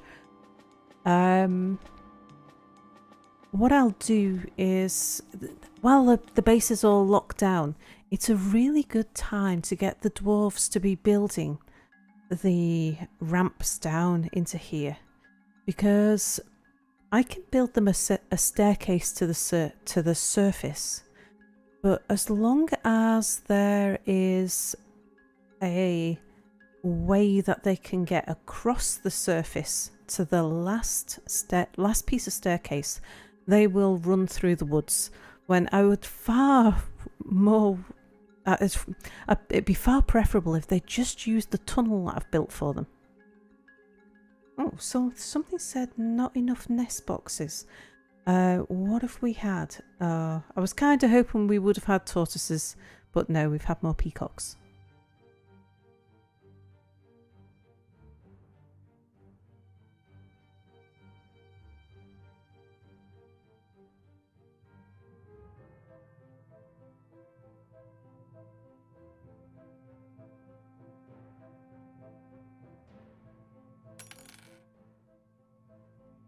Well, there's 2 more batches of eggs to hatch there. That's just the first batch of eggs that hatched.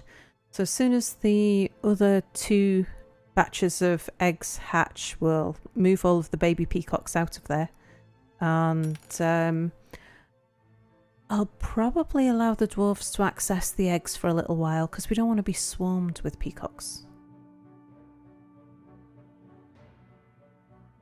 Am I trying to make shell armors? No, I'm just trying to breed giant tortoises. So the female has claimed the egg box, and the door is locked so that nobody can get in and take the eggs. But and we have a male and a female there. They just don't seem to be particularly active about going and laying the eggs.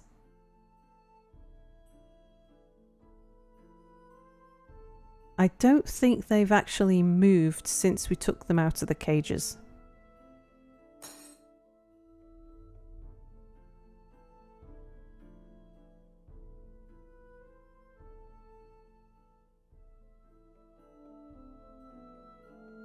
So the reason why I want giant tortoises, partly because they're there, but partly because I think they would make great watchdogs, or don't know what else to call them, watch tortoises. We'd be able to position them close to the entrances to the base, and they'd alert us if anything tried to sneak in. Now if that's a werebeast, or maybe it's an elf ambush, something that's going to creep in instead of announcing its presence. I think with the tortoises, they'll take a lot more punishment than, say, a dog, or I was using pigs before because I couldn't spare dogs. So I think a giant tortoise at the entrance, at each of the entrances to my base, would be a fantastic way of just holding off the enemies for a little while whilst we get ourselves in position. And just distract them. It's going to be intimidating.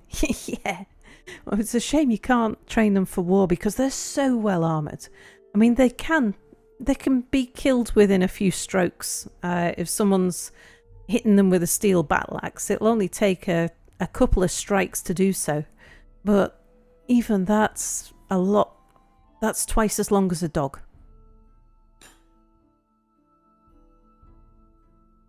It's just a line in some init file.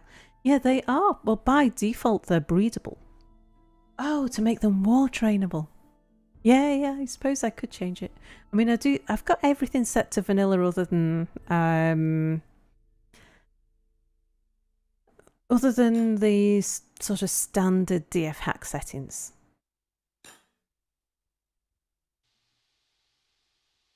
It could be fun to play with, though. But at the moment, just getting them to breed would be a thing.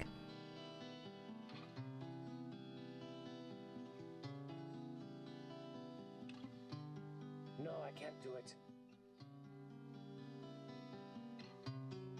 Actually, I did notice that there was another tortoise in the wood stockpile.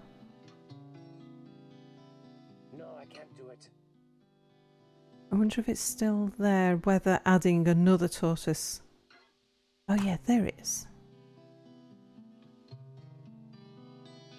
Yeah, it's strange. It seems like since we walled off the island,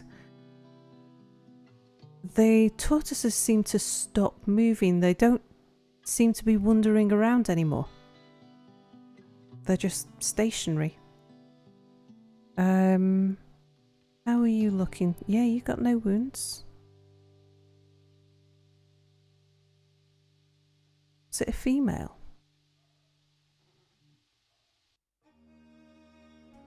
I'm tempted to go and catch it. Build me a trap. We want a cage trap.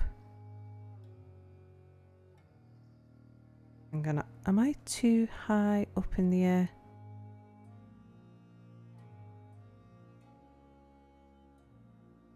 No, because there's the tortoise. Ah, right, it's just... what was that noise? The scholar is fighting. I bet he's just jumped off the wall.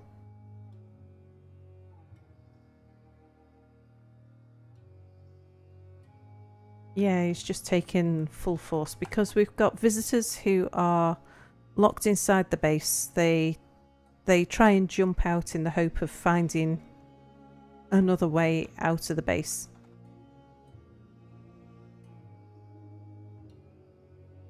Alright, let's have a look at the tunnel system, see how they're getting on. Why have the trade goods not been brought in? What have we got down here? There's something that we can't... Oh, just a bunch of empty barrels.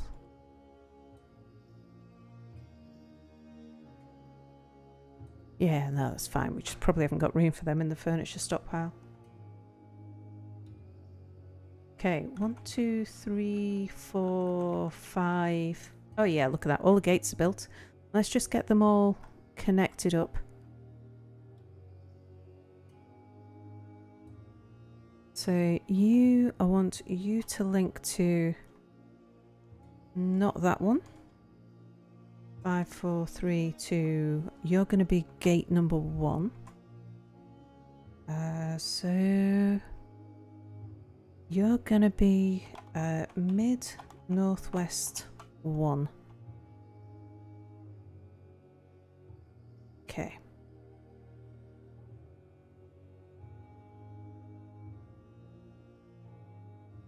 Then this one, I think I had another 2 mechanisms left. They'll be cracking on with those. We want that to be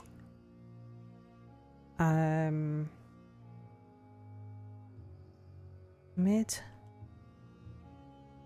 northwest 2. Okay. What I can have them doing while we're just getting some more mechanisms made. Let's just have a look at the terrain around here. If we go up to the surface, you can see this is where we're going to channel down the ramps. What we can do, who are you? Are you just a visitor? Yeah, you're just a visitor trying to find a way in. I might sort that out for you shortly. Alright, let me just pause this while I make sure that the place that I'm digging is suitable. So dig me an upstairs there, and up downstairs there,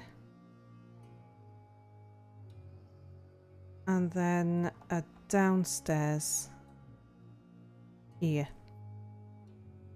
So they can't get to this one until they have dug out the ones underneath. But this is it's that downstairs. Once they have dug this up downstairs, they can still use the tunnels to get to this, to dig this. But there is something about the dwarves' mindset that when they're digging a downstairs on the surface, they'll always path to it via the surface. They'll always try and dig a downstairs downwards unless they don't have any other option. So while everybody's locked in the base, we can get them to do that stair. However, with us being under siege, I think what I'll do, I'll say don't dig that just yet. Not until we've just got all the gates wired up. But I do need to increase the burrow to include this, but not that yet.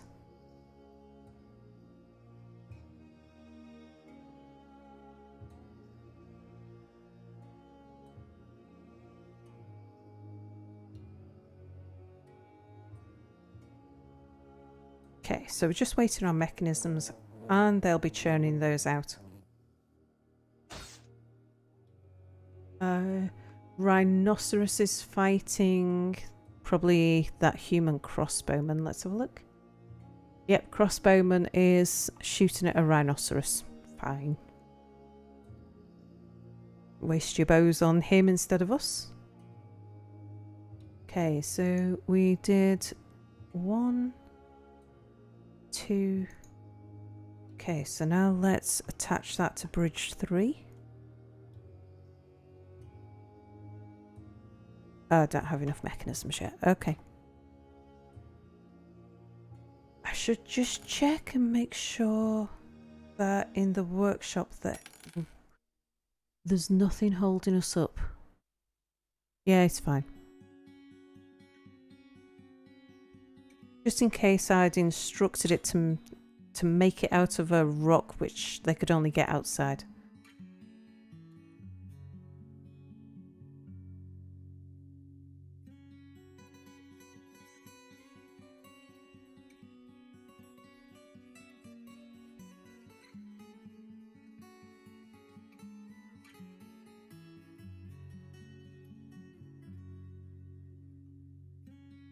Okay, how are we doing? How's our no pants crew getting on? Ah, lot better. Now that I've told them to wear trousers. Torso's uncovered. You're missing your dress and your steel mail shirt. What about you? Your legs are uncovered. You're missing trousers and steel greaves.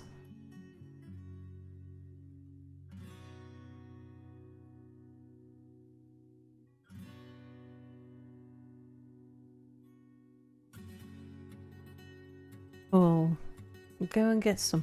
I'm pretty sure we have a lot of trousers lying around the place.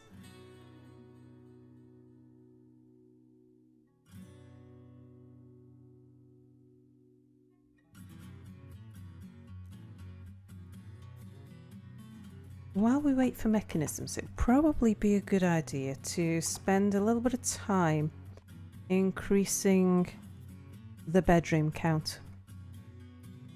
I think we'll go to the left. The dwarves aren't digging anything else, so let's get them working on this. Have I got marker on? No, it's on standard. Okay.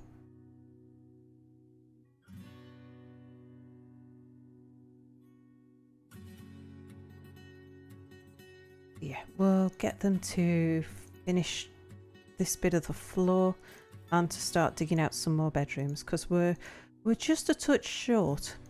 And although we're not expecting any more migrants because we've reached the population cap, we could get visitors wanting to join us and become citizens of the fort. The babies are going to want their own room once they reach a year old.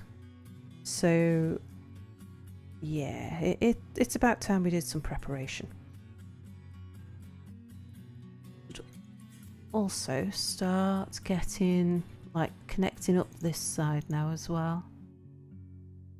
Just cut corners on the bedroom floor because we were rushing to get it finished as fast as we could.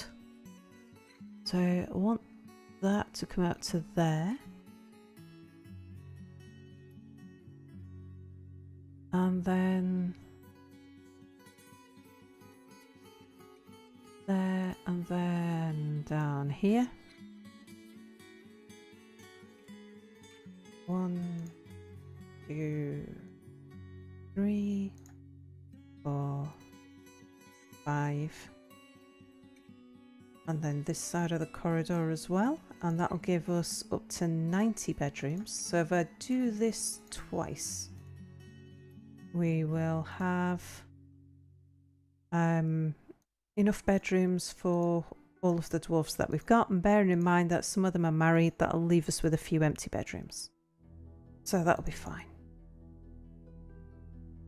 Okay.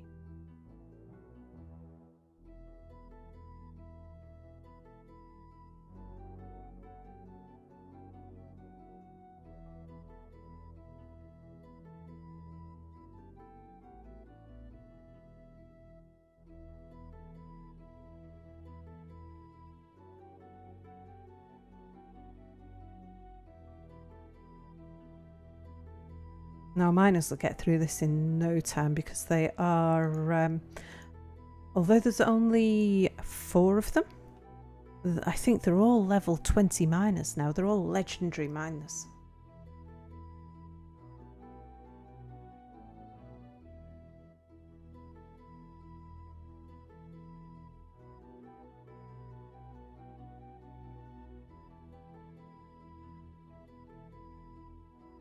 Yeah, so you see how a lot of this is cleaned up a fair amount. There's not so many clothes on the floor. If we have a look at that cabinet there, that cabinet has got a dress, 2 gloves and a silk cap in it. And if we have a closer look, you can see that all of those clothes are worn out clothes. So the X on the start means that they're tattered.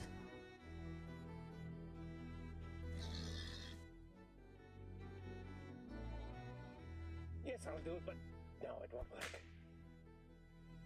There's another tortoise losing its training.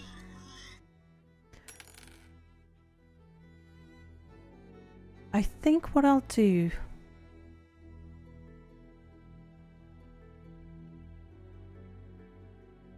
I'll just see what happens if we don't let anyone in. We'll let the tortoises go wild and we'll just see if they breed then.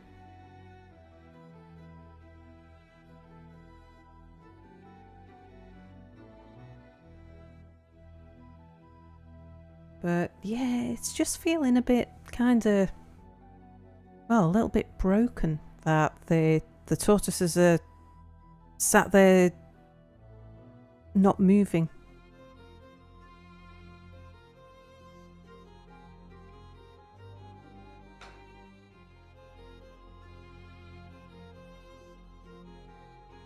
Right, while I dig that, let's see how are we getting on with mechanisms. We should have some by now.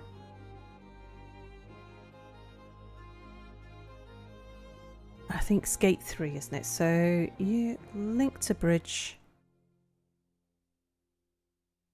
to 3. Yeah, we got some. So you're going to be mid, northwest, 3. And then we can also do 4. That's 3. That's 4. Add link to bridge for those 2 mechanisms, and it is mid northwest 4.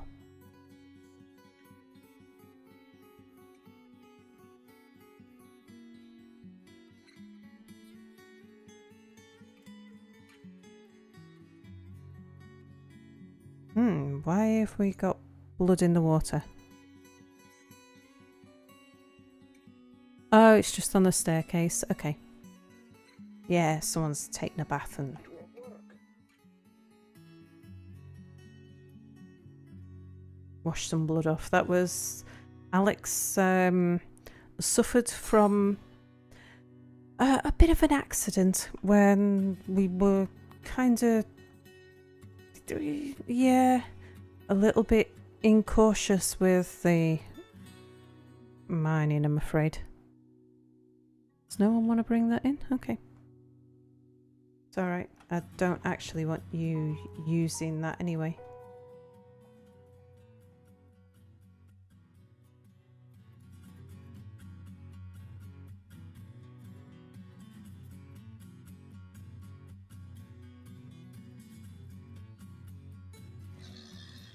It won't work. Okay, so we have 2 more gates to connect, and I would like to get our watch animals up there.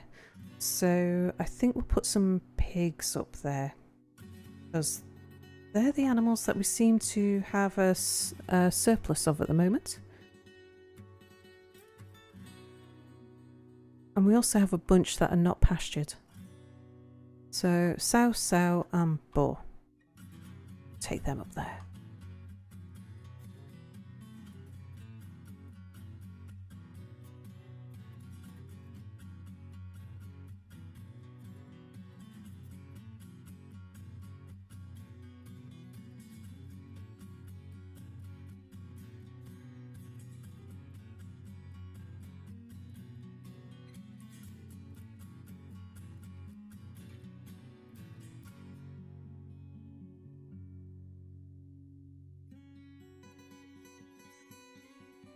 Once we break through the surface, I'll keep an eye on the sieges and just see if they make their way over. I'm not sure that they will, or at least not in a hurry, because they were very close to our last open door, and only one of them actually made his way over.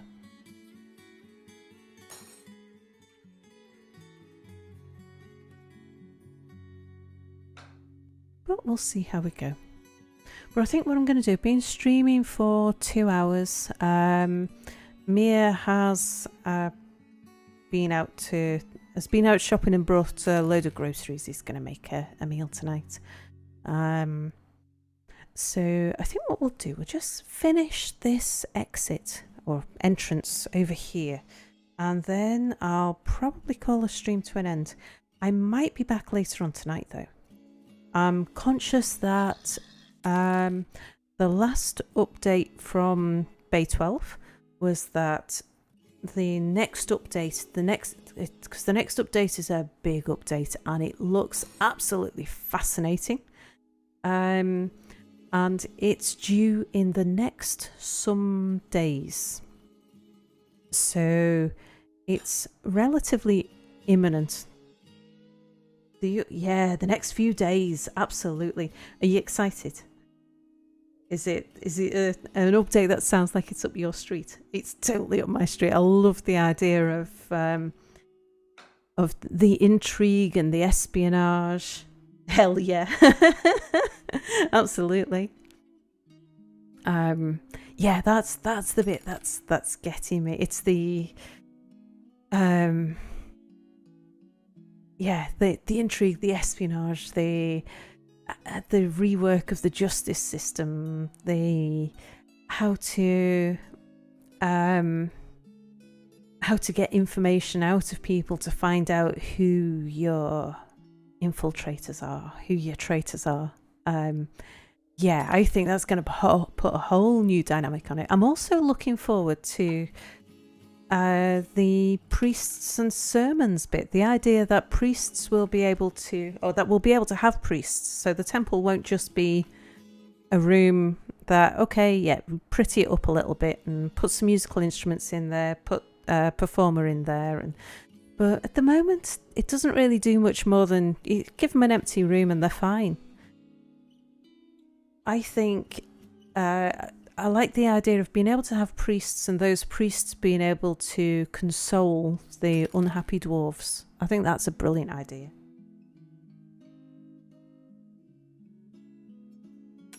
The procedurally generated stories get old quickly once you know everything, so I'd love some fresh air. Do you know, I've been playing Dwarf Fortress for years, and I think almost every time I play a new fortress, well, at least every time I play a long game, I come across something new, something that I've never seen before. There'll be a different kind of monster or environment or something, but I'm absolutely, definitely looking forward to the new challenges that this one's going to bring. Right, link to bridge. We're on to 5, I think it was. So this is mid northwest 5. Oh, reading the legend mode, you encounter the same stories a lot of times. Yeah. And I presume those same stories will still be there. It's just that there'll be more. The update promises a lot more complexity. Yeah.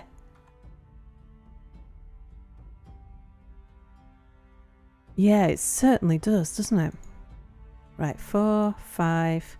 Okay, so this is the far one. Add link to bridge. That one.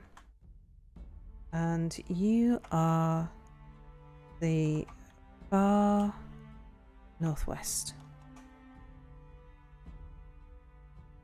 Okay. So as soon as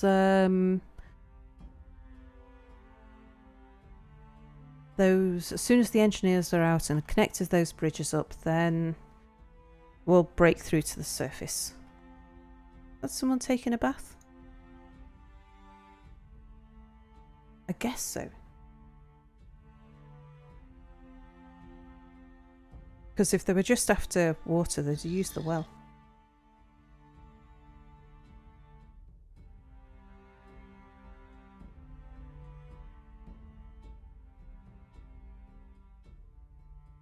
But yeah, I'd like to see what I can do with this fortress before the update lands. So I'm kind of Dwarf Fortress cramming at the moment. Seeing how many lessons I can learn. I've noticed that when I'm streaming, I am a lot less... I lose focus a lot easier. I make more mistakes than when I'm playing offline.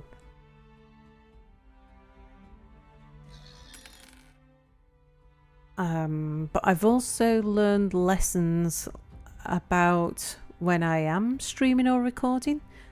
Things like making sure I don't mark out too much in advance, especially if I'm doing multiple layers. More mistakes is good. They are if they're mistakes that you can learn from. When they are mistakes which are just due to not paying attention. Mistakes that I wouldn't ordinarily make. I have to learn a different kind of lesson for that. It's a lesson that says remember to double check this thing, because when you're streaming you make that kind of mistake. Things that I wouldn't ordinarily need to do. Let's just see. They may have connected all of these up now. You're done. Okay, they're still doing 5.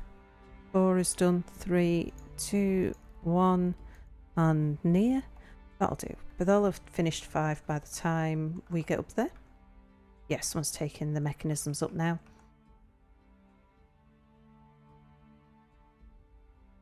Oops, need to set that to indoors as well. Oh no, I already have. Okay. Right, so where is my up-down staircase? That looks like it there. Yep. So designate a downstairs here. And make all of this to there part of indoors for the moment. Like the mistake of not checking if something was linked. Yeah. Okay, so because the fortress is all battened down, the only way that a dwarf can get to dig this staircase is if they come through the tunnel. If we hadn't got the fortress locked down, they would come across the surface even if it was twice as far. And our mining dwarves now have a cave adapted. So if they walk on the surface, they take such a long time. I thought I saw something moving here. Did I not? Oh, maybe it was just a bit of vermin or something. I might be just a touch paranoid. Okay, right, they've done it. Now, I should have got this ready for him. Channel, that, and that. that. I think that brings us down to the right spot. Yes, it does. Okay. I'll just keep my eye open for enemies because they may start making their way over here. But visitors can leave now. They have a route by which they can get out of the fortress.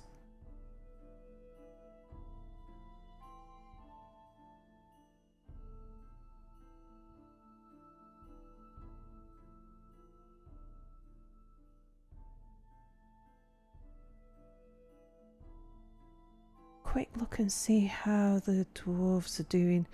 Just got one person who is missing a dress.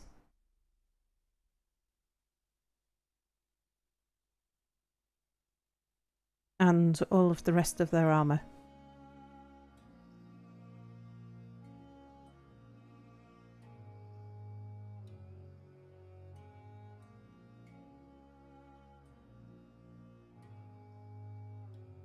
Oh, I'm paused. That's why I was thinking, gosh, they're taking such a long time to come and mine this out. Ah, now, I think these are visitors, but let me just check. Yep, he's a visitor. He's a visitor. Yep.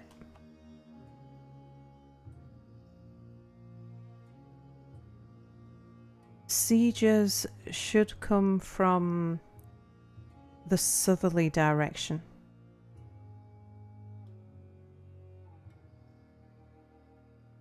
I'd expect them to come walking over from around about here. I'm just keeping an eye on it because my dwarves are actively busy on the surface.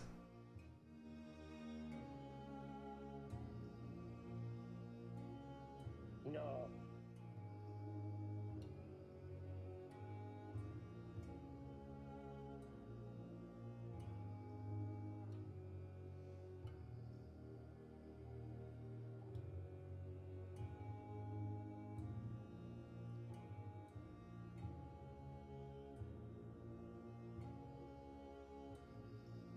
And these are quite valuable dwarves. These are my my best mining dwarves.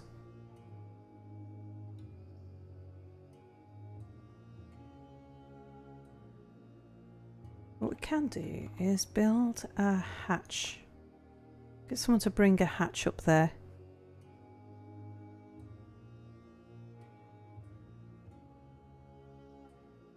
I mean, you might wonder why I want to close off the staircase when I've got a big hole down the side.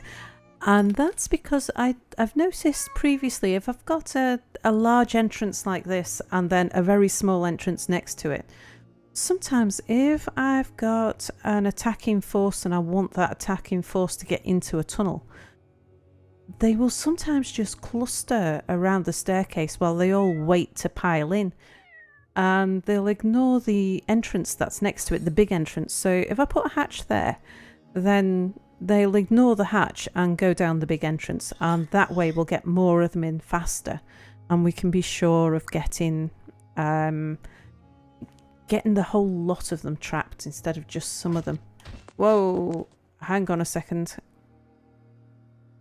That's a visitor, that's okay. But who's... Oh, they're sparring. Okay.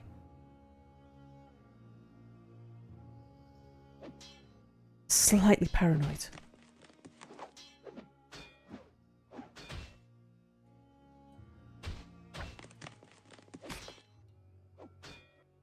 What are these dwarves actually doing? They seem to be just bobbing backwards and forwards. Like he's going... Just follow you for a second. Something odd is going on here.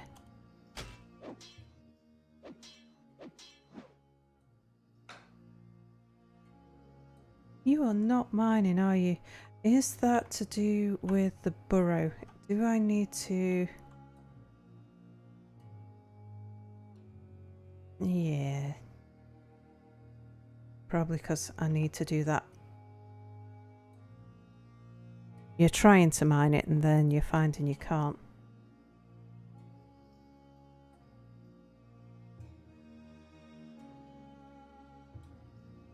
That's better.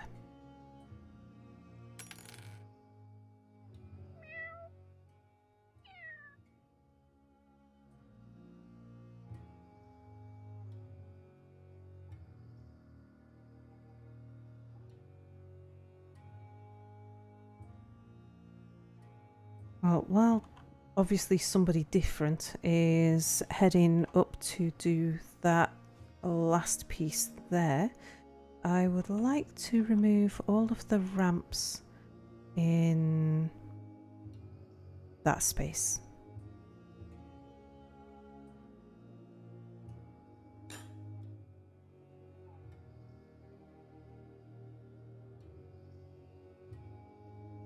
Oh, hang on. This looks like the invasion. Yeah, it is. Nice. I wasn't sure whether or not they were actually going to come over here. Right, what we need to do is to remove all of this. And to basically send everybody home.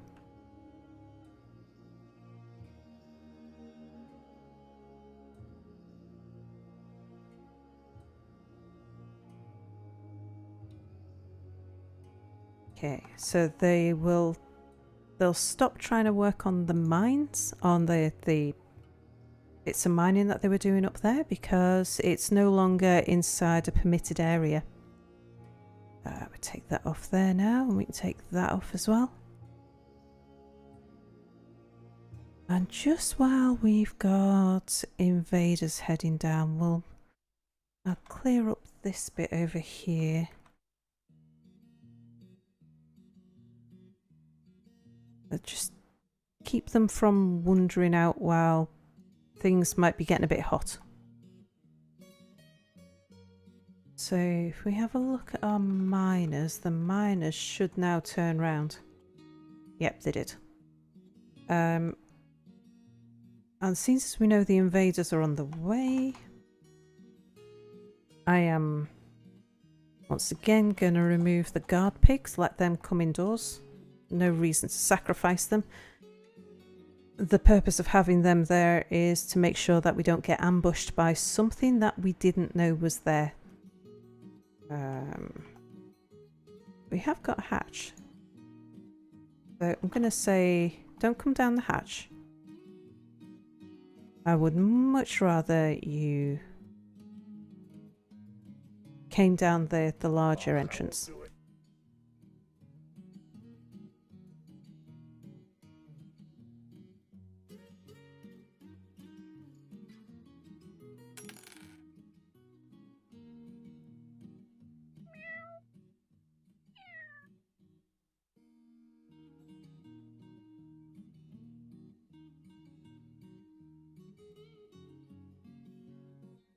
So it looks like we've only attracted 5 of them.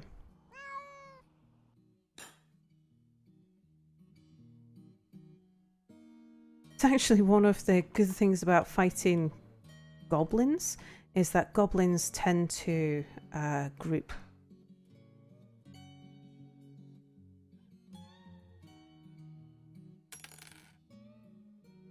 So they're very easy to trap underground. We've got a petition. I tend to approve any petitions when we're under siege. It seems unfair to throw people out while we're in danger. However, they suddenly seem to be taking advantage of that. Right, I'm going to let these humans get a little bit closer. They're chasing the pigs, so they speeded up a touch. Okay. Have we got anybody else anywhere nearby? There's that guy. I don't think I've got time to wait for him to make his way over.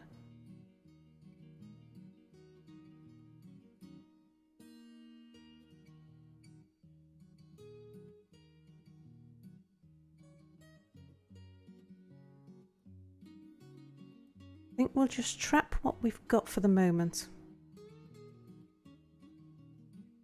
We'll say go and pull the far northwest lever.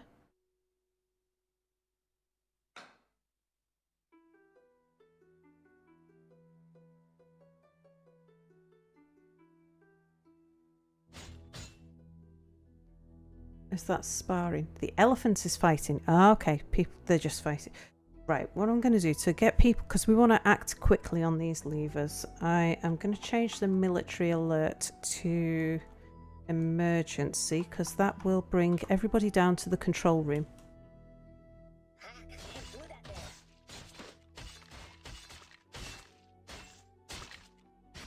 I'll just make sure, yep, my control room includes the new levers. It does. Okay, right, get that lever pulled.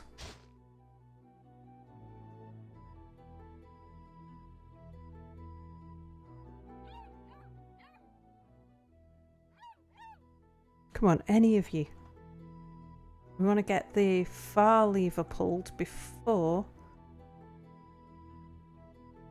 we pull a closer lever. It's active. Right, what I'm going to do is cancel it and set it again, because we've got idle people right next to it now, and it could have been somebody who was halfway across the fortress had been given the task to do it. There we go. Okay. Right, now the far one's been pulled. Let's see where they are. Let's pull gate 2.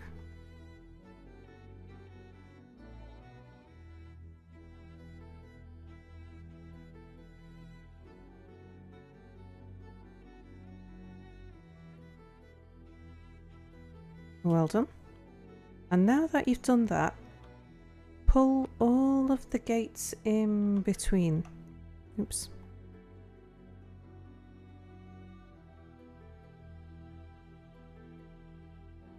Let's see if we can get some of these guys split up a bit.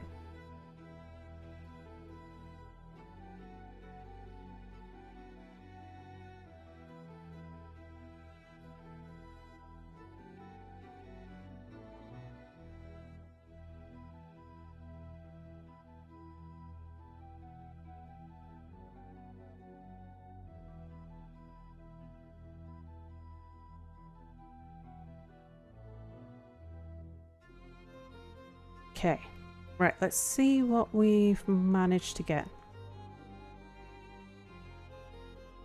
So we've got 3 in this bit of the tunnel. 1 there, 1 there. 5 has only just been pulled, so that's not closed yet. Hey, Pinback, who says happy Saturday. Why not set it to do it now, to pull a lever now? I've not found that actually speeds anything up. As I understand it, the way that works is it takes whoever is next looking for a job, and it says, and it just makes the first available dwarf take that job. So if somebody ordinarily would be focused on farming, instead of, as they look to their next job, instead of their next job being to farm more and they leave the lever to somebody else, if the next person who is available to do it is a farmer, then a farmer will come down from the top of the fort to do it. So, I mean, sometimes it's useful. It's useful if no one's pulling the lever because no one's got it prioritised. But if the reason why the lever's not being pulled is because it's somebody who's halfway across the fortress who happened to be looking for a job and they got the job, and so they're getting there, they're walking towards it, but there isn't a sort of proximity value associated with pull the lever now. So I found that if I need a very rapid response to levers, the best thing to do is to have a control room and an emergency burrow in the control room and get everybody there.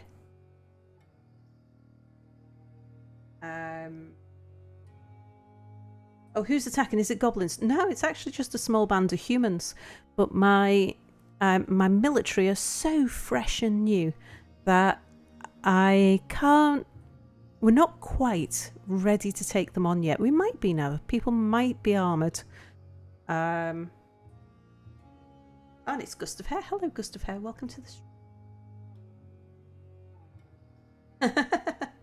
And Pinback and Gustav Hare are friends.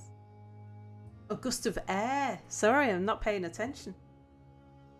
Doesn't it just give it a higher priority of the jobs that you say? But it just doesn't. It just doesn't have the proximity balance to it. The obvious solution is to get a vampire and lock them in a level. Yeah, if I had a vampire, absolutely, I would just have a lever room with the. I'd have my control room, just have a vampire locked in there. That would be the easiest solution. Make a lever room next to a tavern and only allow performers and tavern keepers to pull it. Yes, it is right next to the tavern. So I build my control room in an area which gets an awful lot of traffic. You can even set some levers to be set only by specific dwarfs.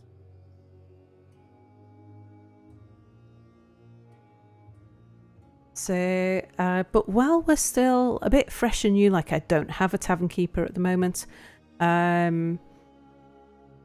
it's... Yeah, I just found this method to be extremely reliable. And all that happens is it upsets the dwarves because they come and sleep on the floor, but they don't sleep on the floor for very long. So now we shall set the military alert back to indoors, which allows them to roam freely around the place.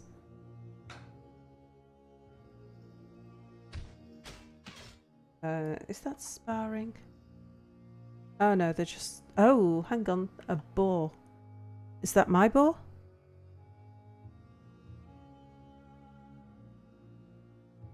Oh yeah, he got trapped in there with a pig. Yeah, pig didn't get out fast enough. Never mind, I think some pigs got out fast enough and we can afford to lose a pig. Is it true that when there's a new version, everyone has to play vanilla until all the mods are updated? Yes. It doesn't seem to take long though. The last time the update came out, like when 0.44 came out, it took... I'm trying to remember. It was only a few days for things like DF hack and dwarf therapists, the sort of the ones that are used an awful lot. It didn't take too long for them to get updated, but it also takes time for, in the same way that it takes time for bugs to be ironed out with the main game, it also takes time for bugs to be ironed out with the mods as well.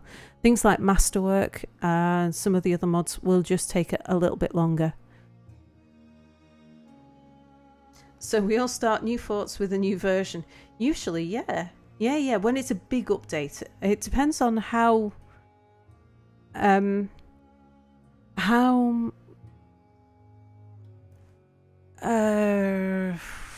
what's the phrase? So I'm trying to remember how backward compatible the update is.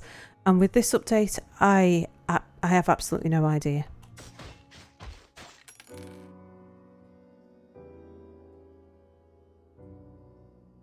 You don't have to update the game.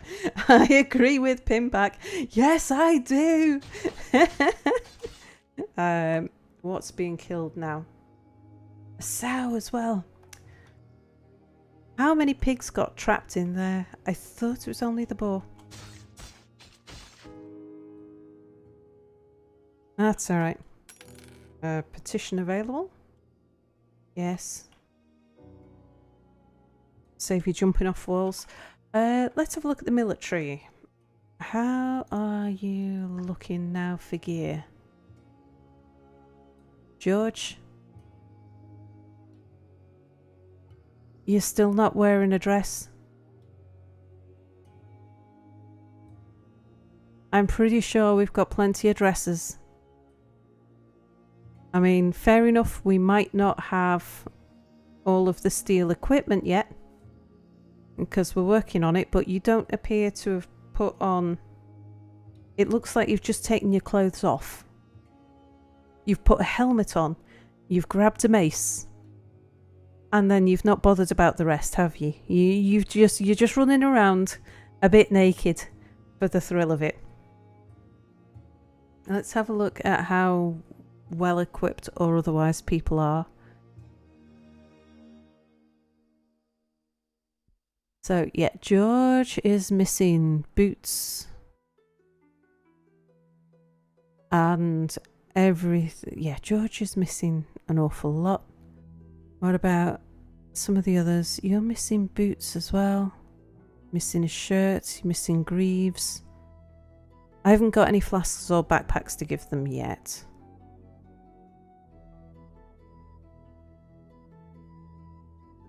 They've put leather boots on to make up for the fact that they haven't got steel boots. George is missing everything. I know, damn it, George. It's like... I mean, okay, I understand if you're saying, well, how can I put on a steel mail shirt? We haven't got one. It's not been made. I was the last one to the stockpile. There was only 9 and you told 10 people to put them on. But damn it, George, you took your dress off that you were wearing and you didn't put another dress back on. Now that to me tells me that there was something a bit purposeful in this. I don't think anyone else is in the same boat. They might not have all of their armour, but they have at least put the dresses on. Yeah, so missing the steel mail shirt, but they do have a dress. See, everybody else knew to put a dress on.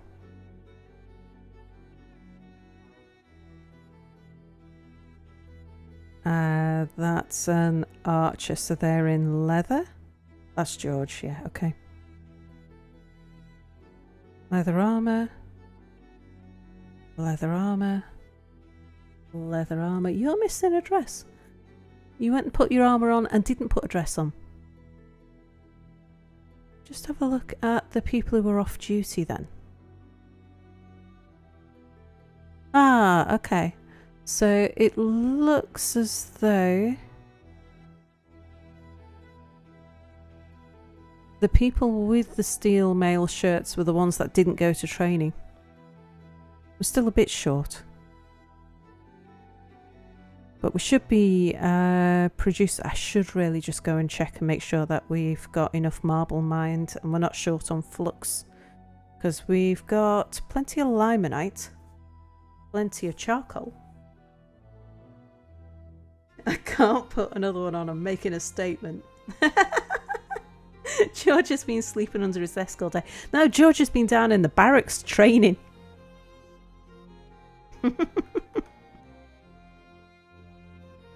No magma forges yet? No, a little bit early yet for... I haven't even broken into the caves yet. So this is actually the very first time that we've been attacked. Yeah, surprisingly by humans, not goblins. I am very surprised by that. I mean, yeah, I've been attacked by humans before, but they're not usually the first people to pick a fight with us. Now, do I take on 3 humans before I'm fully kitted out? I mean, people are running around without any armour on. I'm thinking maybe I should be a bit patient. Rather than... I mean, I sent 10 archers after one of those humans earlier. Oh yeah, look, we're out of marble. That's why we're not getting any steel stuff. I'm expecting to break into the caves here. The number of times that I've had caverns with marble walls, marble and sphalerite, just like a typical cave wall. So I'm expecting that I'll break into the top level of cave somewhere around here. So I'm just taking it a little bit cautious down here. These dwarves flaunt their naked bodies in flagrant disregard of our gods and their heritage.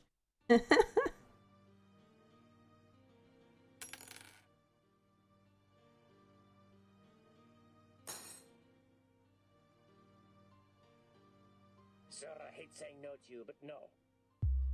Actually, I recently put a bookkeeper in place. And looking at the numbers, we now know how many of what things we've got. I am curious, would it happen to be that we are just out of dresses? Am I being unfair to George? What's it come under? Is it R?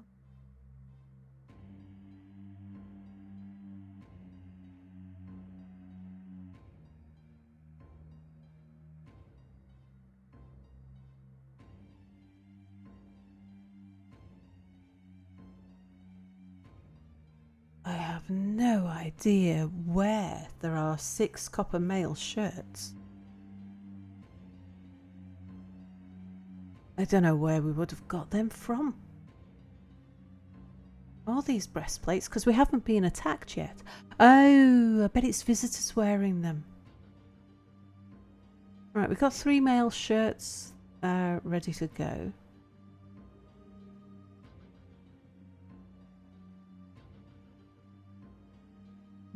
Let's do a search on dresses.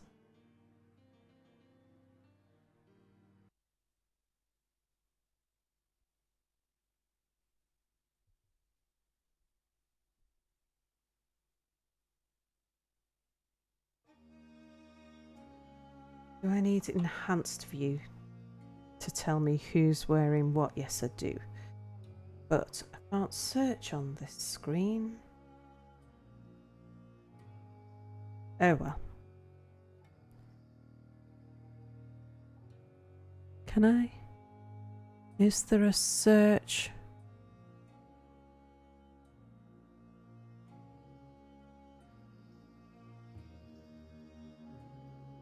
Nope. Never mind. Just curious whether, say, am I being unfair to George? Is it that we are completely out of dresses? I think that's somewhat unlikely. Because, I mean, running out of socks, sure. Running out of gloves, sure. But if we were running out of dresses, we'd also be running out of trousers. We'd be running out of caps. If we were running out of dresses, then we'd be running out of everything else as well. And we're not. So,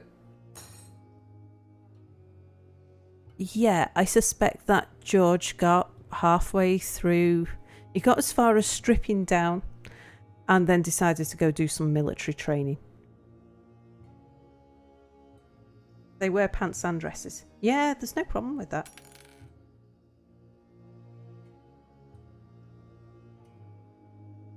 Are there stones and ores typically found in caverns? There's it's the geological layers. So you get sedimentary rock above the geomorphic rock, which is above igneous rock. Marble you find in the geomorphic layer, and because the caverns usually start around about 10 layers below the surface, that's usually the geomorphic layer. And the geomorphic layer is usually not that deep, so the first cavern layer is usually, usually this is not a rule, it is just often, it is commonly in the cavern and geomorphic layers are often in the same place. So sphalerite and marble are both rocks and ores that you find in the geomorphic layer. because the caverns tend to be as deep as a geomorphic layer, or they can be as deep as the whole of the geomorphic layer. Yeah, it's, if you have marble, it's very, very common. There's a high likelihood that the marble will be on the same level as the cavern. It can be that it's above, it can be that it's below. I've sometimes come across caverns that were not around about 10 Z levels below the surface. They were more like 30. But this is about the usual layer for... It's a little bit low, actually. I'd have expected the cavern layer to be a little bit higher than this. That ends that mandate. Oh, what mandate? Did I miss something?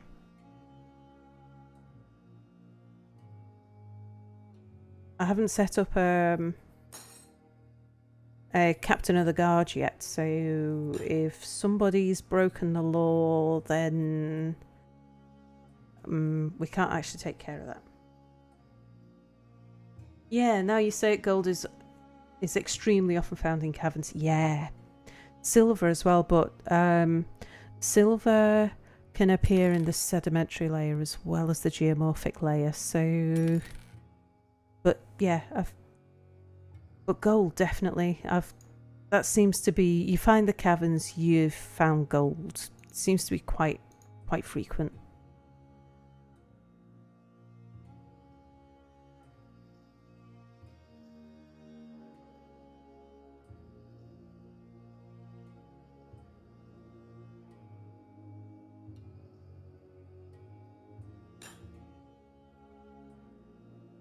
Yeah, so I think it's there isn't it's not that it's strictly true that if you find marble you found the caverns. It's just, it's a correlation rather than a causation. There's the caverns tend to appear at a level which is commonly where you would find geomorphic rock, which is in the layers where you find both gold and sphalerite and also marble.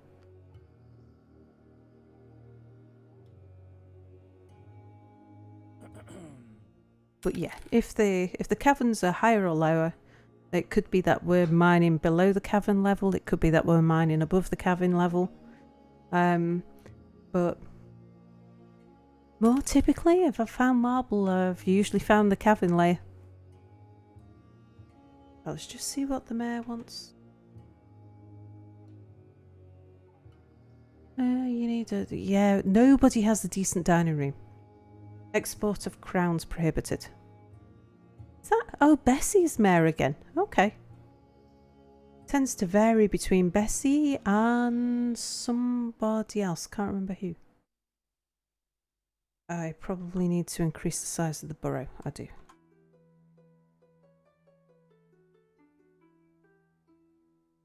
We'll take it a bit further over there. Oops. Mine out a bit more.